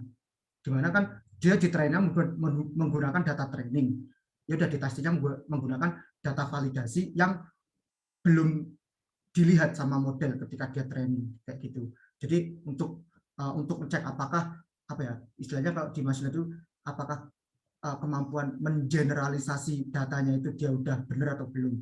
Kalau nanti dia generalisasinya udah benar, maka ya ini mesti seperti yang diagram paling terakhir ini. Tapi kalau misalnya generalisasinya itu jelek, ya bisa aja dia underfitting maupun overfitting. Kayak gitu sih, intinya gitu ya. Jadi kita ngetes kemampuan si model pada data-data yang belum pernah dia lihat sebelumnya. Nah, itu untuk ngecek kemampuan generalisasi dari si model tersebut terhadap data kita. Mungkin seperti itu sih Pak yang bisa saya kalau saya jawab ya. Seperti itu Pak. Ya, terima kasih Mas Okta. Ini kemudian ada pertanyaan nih. Kayaknya kita harus dipancing dulu nih teman-teman kalau mau nanya. Oke. Iya, ini ada pertanyaan dari Mas Azhar ya. Ini saya ingin bertanya, kan untuk mendapatkan model yang baik belum tentu diperlukan dataset yang baik dalam input proses trainingnya. Menurut Bapak, bagaimana cara efisien untuk mengumpulkan banyak data dalam waktu singkat? Apakah ada rekomendasi API tertentu yang dapat digunakan untuk mempermudah proses akuisisi? Mungkin dari Mas Okta dulu bisa di. Oke, ya. Ini ada pertanyaan dari Azhar Yunda ya. Oke, jadi bagaimana caranya untuk mengumpulkan data yang banyak dalam waktu yang singkat ya. Jadi tadi benar ini kayak performa modelnya itu kayak akurasi modelnya itu ditentukan juga selain ini ya, salah satunya dengan dari jumlah datanya. Idealnya makin banyak data makin bagus gitu ya. Tapi tergantung juga datanya. Kalau misalnya datanya itu kita jelek, maksudnya apa ya? Nggak representatif terhadap real world-nya, itu juga nanti benar bagus tapi useless gitu ketika kita pakai di kehidupan nyata. Terus ini ya, ketika ini dulu deh untuk gimana caranya. Jadi teman-teman gini, ada 2 skenario. Jadi pertama, ketika teman-teman nggak bisa dapat banyak data gitu ya, kayak gitu dulu. Jadi ketika teman-teman hanya punya sedikit data, nah teman-teman bisa pakai metode namanya transfer learning gitu ya. Transfer learning itu apa? Jadi tadi kan saya mention ya, ada kayak dataset cucu, kemudian dan sebagainya. Nah itu dataset itu dipakai buat nge-training model state of the art, kayak misalnya object detection ada YOLO, ada fast RCNN, kalau misalnya classification ada ResNet dan sebagainya. Nah, dan model-model itu sebenarnya yang udah di training tadi itu udah available di deep learning framework kayak PyTorch, TensorFlow gitu. Jadi teman-teman tinggal pakai weight yang sudah ada di dalam model itu kan tapi masih weight yang universal lagi ya, di training di dataset yang universal. Nah, itu teman-teman pakai weight-nya itu namanya transfer learning. Jadi nanti teman-teman nggak training dari awal banget gitu. Jadi weight yang ada di dalam network-nya itu udah istilahnya udah apa ya, udah ready lah. Jadi nggak perlu dicari lagi dari scratch dari awal. Nah, itu tinggal teman-teman pakai buat nge-training dataset yang teman-teman punya yang sedikit tadi, kayak gitu. Itu yang pertama. Kemudian yang kedua,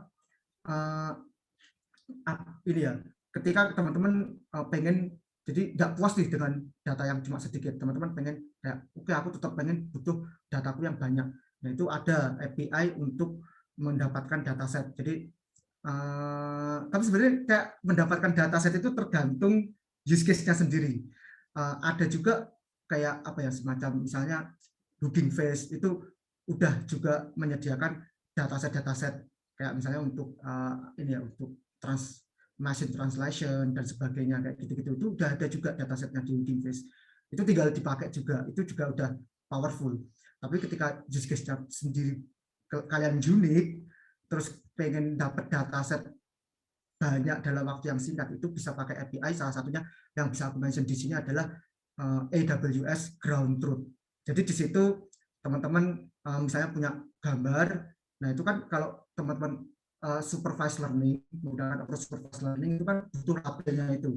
Nah, di AWS Ground Truth itu kalian bisa kayak minta tolong orang, jadi resource-nya si AWS-nya itu untuk ngelabeli data yang kalian punya gitu, sehingga nanti ya udah nanti ya itu, tapi itu berbayar kayak gitu teman-teman. Nah, itu mungkin seperti itu sih.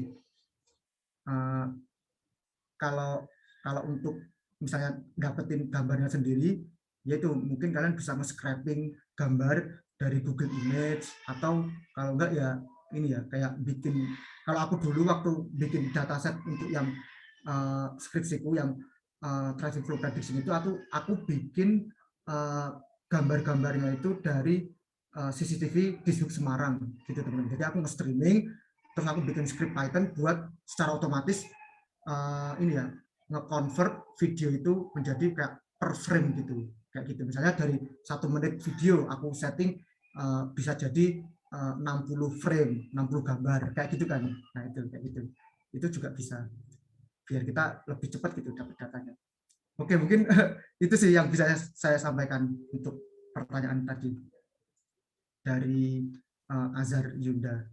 Mungkin saya nambahin ya. Boleh, silakan Pak. Makasih ya Mas Okta buat jawabannya. Yang mungkin Mas Azhar bisa juga concern-nya kemana dulu. Ya, kan untuk data science itu datanya kan dari berbagai macam sumber ya Mas Azhar ya. Bisa berupa image, bisa berupa teks dan sebagainya. Mungkin nanti kalau ingin mendapatkan data dari sosial media untuk sentimen analisis dan sebagainya pun juga kita bisa mengakses melalui, misalkan kita pakai Twitter gitu. Twitter kan juga memberikan suatu API juga kan ya. Itu, dan kemudian mungkin kita juga sempat nyinggung di modul 5 ya Mas Azhar, di situ kalau ingin mendapatkan data dari Kaggle ataupun data dari pemerintah Kota Bandung, itu pun juga ada masing-masing API-nya. Ya, seperti itu. Dan kemudian yang perlu di-concern juga untuk membuat suatu model itu bisa mempunyai performa yang baik, itu Mas Azhar juga bisa cek dulu datasetnya, apakah datasetnya itu imbalance atau balance, seperti itu. Itu kan nanti juga akan mempengaruhi modelnya ya Mas Okta ya. Benar banget Pak. Mungkin itu. Ada lagi yang ingin ditanyakan? Silakan.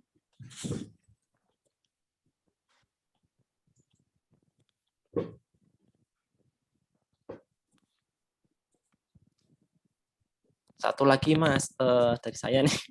Silakan Pak. Ya, itu tadi kan Mas Okta pakai Siamese network ya. Nah, padahal kan di dunia ini itu kan banyak network ya. Seperti kalau yang zaman dahulu tuh ada ImageNet, BGG dan sebagainya. Sampai sekarang mungkin ada yang HRNet, terus banyak network yang lain seperti itu. Bagaimana sih cara kita memilih network yang udah ada di dunia luar sana agar bisa match gitu dengan apa yang kita buat seperti itu. Contoh tadi kenapa Mas Oktang milihnya Siamese kok enggak BGG atau yang lain seperti itu. Oke Pak. Ya, mungkin tadi bentar saya balik ke sini ya, ke slide saya biar lebih enak tadi untuk nampilinnya di OCR. Ya, jadi ini Pak sebenarnya ini ya bagaimana milih model. Nah, mungkin ini tips and trick juga ya teman-teman. Kayak pertama yang jelas kalian harus tahu dulu kayak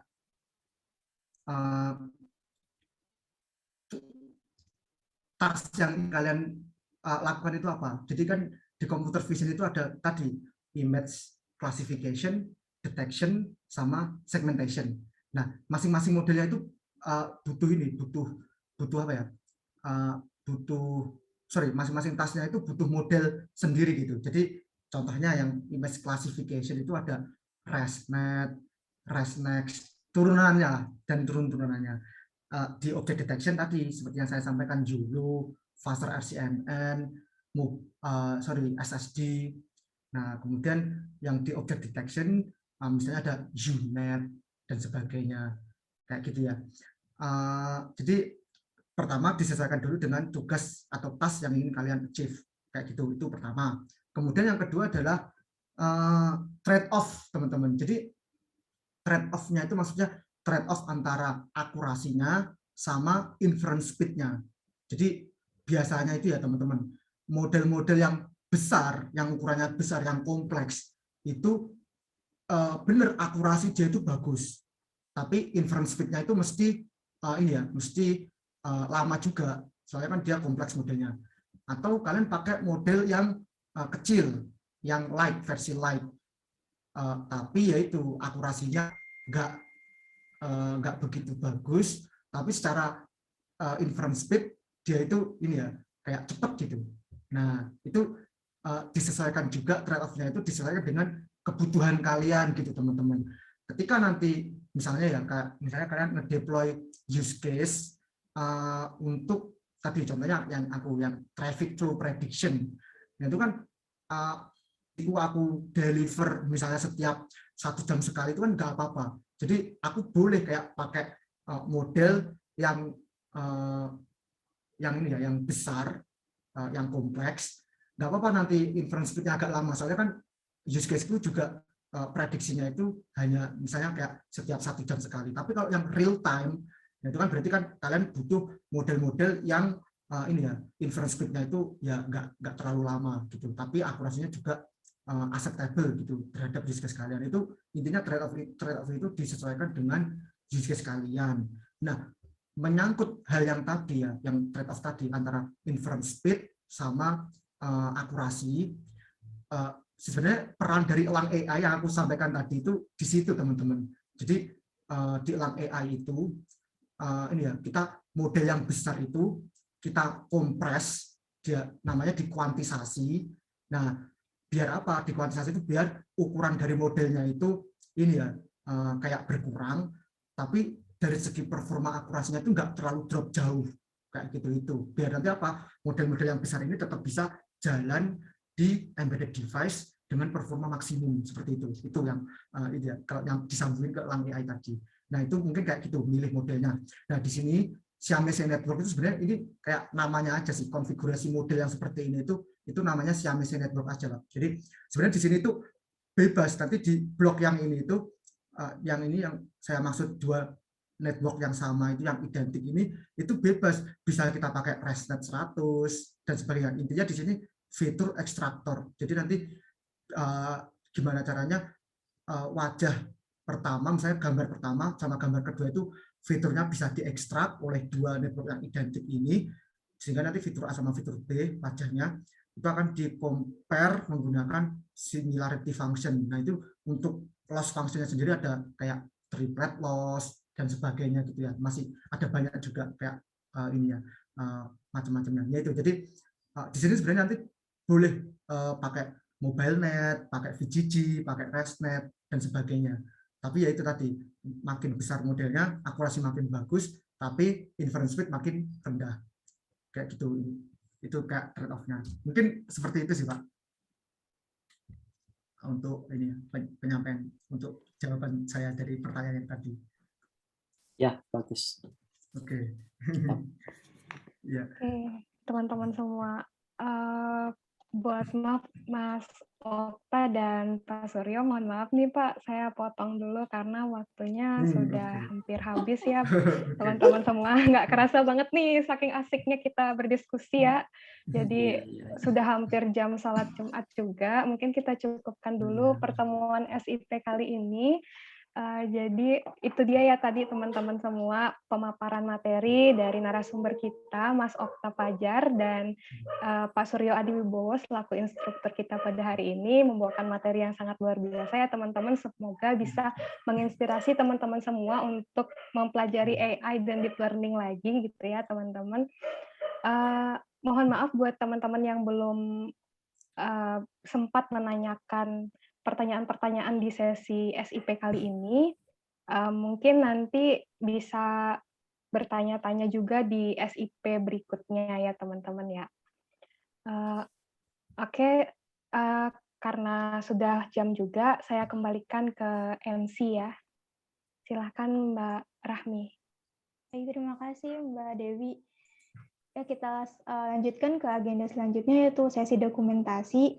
Mungkin dari operator bisa memandu untuk dokumentasi Mas Okta dan Pak Suryo terlebih dahulu.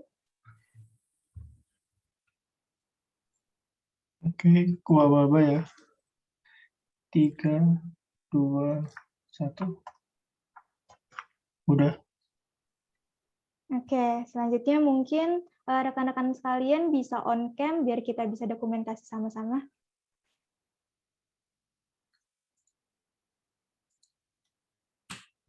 Yang belum on cam, silakan segera on cam ya.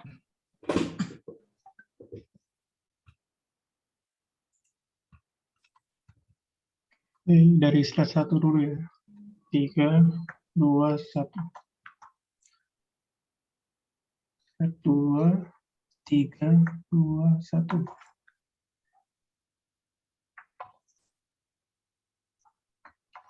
Udah. Oke, terima kasih operator Mas Ivan ya. Ya, kita sudah berada di akhir acara nih teman-teman semuanya. Terima kasih kepada pembicara kita Mas Okta dan juga instruktur pembahas kita Pak Suryo yang sudah menyampaikan materi dan juga membahas terkait materi di SIP kedua ini. Teruntuk sekalian, jangan lupa untuk submit presensinya ya di Spada. Dan sampai saya akhiri. Assalamualaikum warahmatullahi wabarakatuh. Sampai bertemu di sesi industri dan pemerintah di minggu depan. Terima kasih. Wassalamualaikum. Assalamualaikum warahmatullahi wabarakatuh.